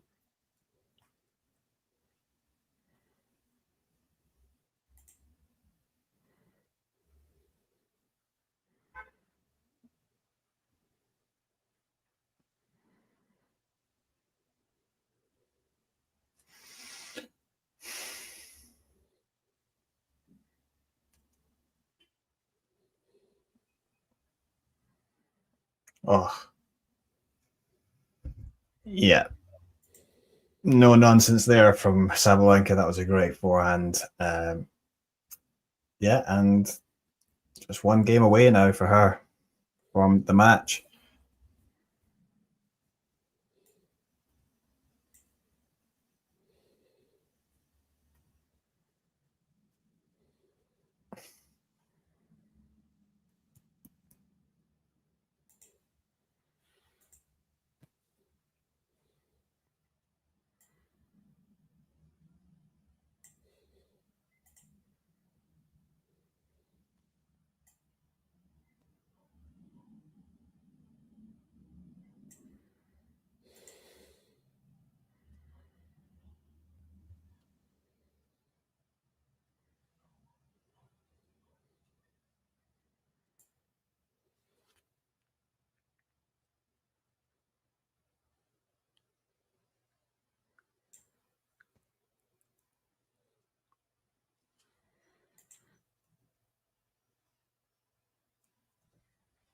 Just watched a clip of Polish commentary from this match, and yeah, one of the guys there made some very unpleasant remarks about Sabalenka. Yeah, it's pretty disgusting, to be honest. And they were also referencing her former partner who committed suicide. It's yeah. Unfortunately, in Poland, there's a bit of a Sabalenka hate among some people, which is really not too understandable to me. But okay, that was in Polish media, you said? Yeah, commentator for this match on Eurosport. Oh, it's gonna be tough to kick him out though, because I think he's like the well, not the CEO of the whole station, but of the tennis part of it. But hopefully it does the rounds on social media, and yeah. Well, it doesn't really relate to the stream in any way, but well, that was kind of anyway. Inappropriate comments. Okay, fair enough. Definitely, 100%. Anyway, 7-6, 5-3. Beautiful bucket return from Sabalenka. Likely not important in this game, but we'll see. She was saying like, well, actually, another. Zheng did that earlier. She was like, I can do that too. That's actually another sensational return from Sabalenka, so maybe it won't be as inconsequential as you think. Oh yeah. Loosened up from for the love up for Zheng. At this point, why not go for it? And everything is played phenomenally right now. Yeah, it's just the thing with Sabalenka is when she gets on top and she doesn't like going. She seems to relish it, enjoying herself out there. And still a game point though for Zheng. Can she take it? Ish. Oh.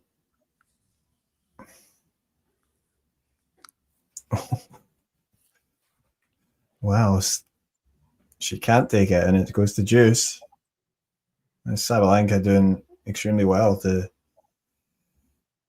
stay in that point and come out on top. Yeah, Sabalenka absolutely goating the last 2 or 3 minutes. The last 3 points really is what I was trying to go for. And now she's just 2 points away from the match. Gonna be another ball mark argument. I think just from the view of the... I think Sabalenka is right. Surely that's gonna wide. be a second serve for Zheng. Yeah, it looked wide on this. It looked wide on the stream, that's for sure. Hawkeye is also going to be shown, and it's not even close according to Hawkeye.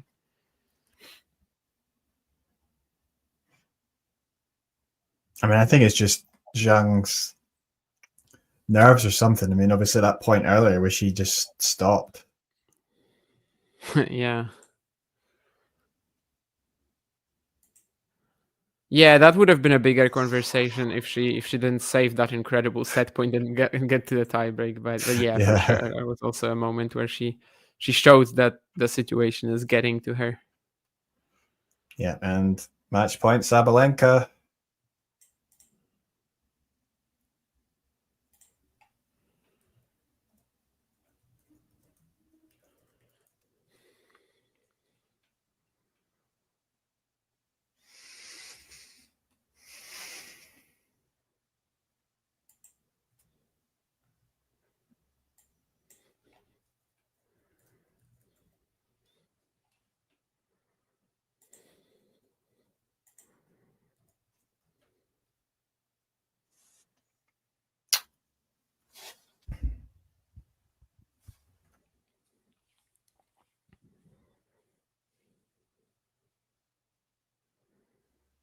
It goes wide, so that was Zheng's drop shot wide, and that means Sabalenka wins the match. 7-6, 6-3. Yes, indeed. Obviously, it could have lasted one more game, considering that Zheng was 40 love up. But I guess in the long run, the winner is the player who was just a bit more clinical over the course of the match. I mean, it was quite close. Yeah, it was quite close for most of the match, although it did feel like in that second set that Sabalenka leveled up, and I feel like, as the match progressed, Sabalenka did get better, and I felt like obviously with that first set, Zheng probably had to not concede that break so easily, and then obviously didn't tiebreak didn't go well for her, and then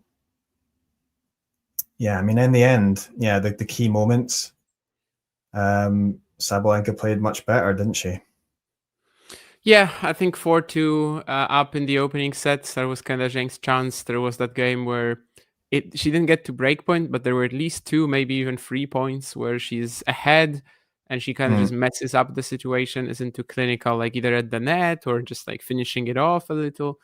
And after that, Aryna definitely gets a lot more like confident and starts outplaying her in clutch situations. The serving was super timely in that like 1-2 game from love 30 down in the second set, or 4-3 in the breaker. She fires 2 amazing serves as well. But yeah, it kind of started with these back-to-back double faults for Qinwen at 4-3, 15, well, 30-15, I guess it was from before the double faults. And that really allows Aryna, back in. She takes it, of course, after a couple of middle of the court backhands from Qinwen. She steps it up in that next point. And from there, I guess she was always the one putting the pressure on Zheng. Barely any moments after that when Qinwen is playing again with that sort of authority and confidence that she came up with early on. So a tough match for sure for Aryna. I mean, she makes the semis at Roland Garros for the second time in her career. Yeah, and that's obviously a great achievement. Yeah, for Zheng, I think, I mean, she was in that the first half of that first set, she was on top and playing really well. But and I think that's the difference between the players. If I feel like if Sabalenka was in that situation, she would have held on to it a bit longer. And once Sabalenka got in the groove, she really was just, eventually able to sort of suffocate Zheng, really. I mean, unfortunately, Zheng I guess it's first quarterfinal for her at Roland Garros, so not a bad tournament for her. But yeah, she's still got work to do if she's going to be able to, think about winning these tournaments. Yeah, 7-1 now in the head-to-head as well, which obviously after Rome, we were thinking that this might be tighter, and it was. Seems like whenever they will be playing on clay courts, we will be entering the matchup with a bit more confidence that Qinwen can keep it close and can do enough to make Aryna a bit uncomfortable. But I guess indeed we didn't really see that frustration that Aryna had in Rome. We didn't really see the same kind of lack of ideas against the heavy spin of Zheng. She was definitely, at least in parts of the match, back to just dominating her off the ground. And yeah, now she's going to play Svitolina or Świątek. So as we said, I mean, any match from here on out in the women's event is just very difficult. And if she was to win the title, I mean, it potentially her coming through, I mean, obviously it's just gone through Zhang, but then potentially Iga, and then maybe Goff. I mean, that would be quite a title if she was to win it. I mean, I guess you could say the same for Iga as well. But very tough from here on in. Yeah, assuming Boison doesn't beat Andreeva, then basically everybody from here will have 3 very tough matches, bearing Mira. And I mean, whether it's Svitolina or Świątek, I guess probably you would think that Svitolina is an easier opponent, but it's not that big a difference. And then either go for Andreeva in the final. It would be a very impressive title, obviously something she hasn't done before, winning a slam outside of hard courts where she has dominated over the last couple of years. So chances there, but yeah, everybody can win against anybody can win against anybody from here, I think. So obviously soon we're going to have that second quarterfinal. I'm actually not sure if we have a stream for that, to be honest. Which one? The Andreeva? No, Sabalenka, Svitolina, Świątek, just oh, now. Right, yeah. But either way, we will have more content. So just guys, check out the channel today. Definitely there's more watch along stuff coming. And from us, I guess that's pretty much it. Any final thoughts on Sabalenka and Zheng?